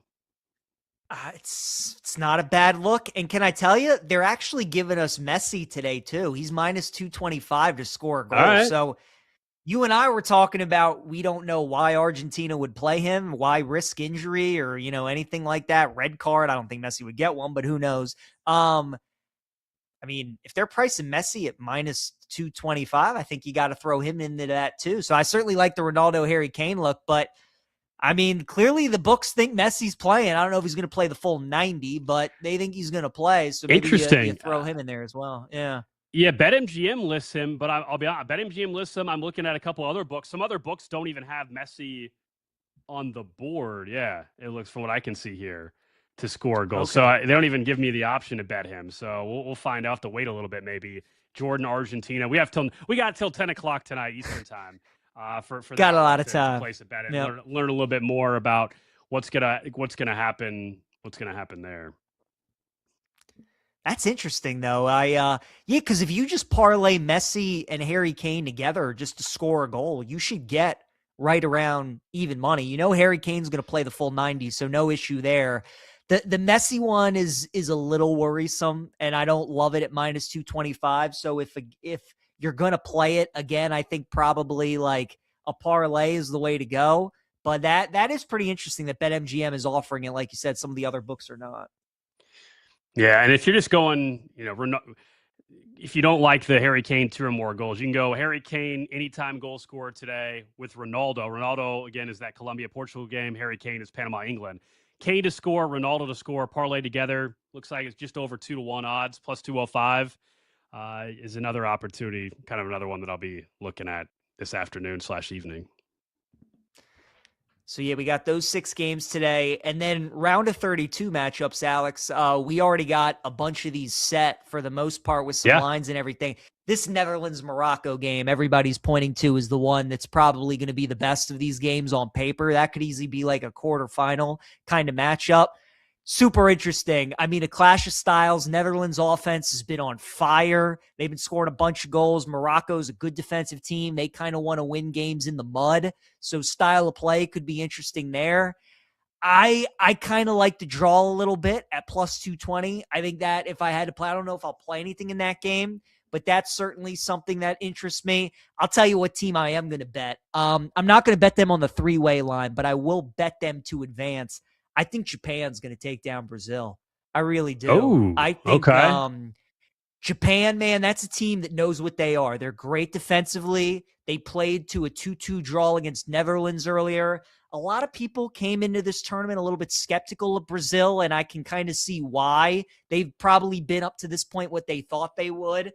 They played Morocco to a 1-1 draw, and I kind of think this game is going to be similar. And then I just kind of like Japan to win it in PKs or something like that. So I'll be betting the Japan upset on Brazil. That's one I had my eye on. And then I like Ivory Coast to upset Norway as well. Having a chance to watch Ivory Coast in person, I was impressed with them. I think they're a really good team. And Norway's one of those teams that's kind of all offense and no defense. Holland's one of the best players in the world. They can score with anybody. But in a game like this, keep in mind, Ivory Coast was up 1-0 on Germany. They had a chance to win that game. They're a good team, and I think they got a chance to beat Norway as well. That's been one of the big talking points so far, the World Cup. Haven't had a lot of upsets. I think you could see some in the round of 32. And Japan, Ivory Coast for me, 2 teams that I had circled. All right, I like it. Calling your shot. You're right about the favorites. We were discussing this off air. Depending on results today, and we'll see if, Like if Portugal, for example, ends up beating Colombia, they'll win the group. If that happens, I'm pretty sure almost every favorite to win their group will have won. If Portugal wins their group, I believe that is accurate. And England. And England. Yep. And England. England's and gonna England. win. Every favorite. So, there's somebody out there listening that parlayed every favorite to win their group. And they're going to possibly cash in today. I don't know, 15-1, 20-1 ticket probably is what that would have been. And that reason right there is another reason why I kind of like Colombia today, right? Because somebody's going to screw it up. I don't think it's going to be Panama against England. I think England's going to win. They're going to win by margin. They're going to get the goal differential. That Colombia match is the one that you look at. So the fact that all these group favorites have won, I think you know what? I talked myself into it. -130, double chance. Let's ride, Alex. Let's go. I'm betting Colombia win or draw today. Win or draw against Portugal. I'm in. I'm gonna ride with the That's fight fun. in Sofia Vergara's today. Yeah, let's get it. All right, let's get it. Okay, I like it. I was just going through some. This is what's fun. Again, on BetMGM app, you guys can check out all the different ways to bet the world's game. And inside of some of these games, so you were talking about Netherlands, Morocco, and we actually had a couple Dutch fans on our show here locally yesterday that made the trip in, and I didn't realize this. That's a big rivalry. I don't know if you know. There's a big Moroccan population inside of the Netherlands as well, and so that's a pretty big rivalry. I didn't know that until yesterday, and so I think that's going to be more intense. And you're right in terms of the odds, round of 32 right now. It's one of, other than maybe Japan in Brazil, or excuse me, Ivory Coast, the Ivory Coast game you were predicting. It's one of the tighter money lines that we have when we're looking at the round of 32. But you can go through and, of course, do method of victory. So if you think that Morocco and Netherlands is going to be tight, either team to win an extra time is plus 430. I actually don't hate that thing is tight and we get to extra time and you win at plus 430. Now you got to be careful though, because if that somehow goes to PKs, you don't win that way. So you're threading a pretty tight needle and window ultimately to cash that ticket. But I can't wait for next week, man. I think the group stage has been fun because we've had so many matches, but different level of intensity coming up starting on Monday night. Oh yeah, and from a betting standpoint, it's just so much fun to bet. Again, you can bet these teams on the three-way money line like you've been doing in group stage, or you can just bet them to advance. You can bet teams to win in PKs, which is always like 10-1. Like there's so many ways that you can bet, which is always fun. But I'm with you, man. It's going to be awesome watching these games. This segment's been sponsored by Progressive Commercial Insurance, protecting your business vehicles 24/7. See if you can save at progressivecommercial.com. PJ, appreciate you filling in, man, for Austin. I think you're in for me next week. I'm headed to the lake for the 4th of July weekend. So cash those tickets. Let me know how it goes. I will, Alex. Good seeing you, man. Good doing the show with you. Have a good rest of your day and enjoy the 4th, man. I'll see you soon. Yeah, happy early 4th of July to everybody out there as well. Have a good rest of your weekend. We'll see you next week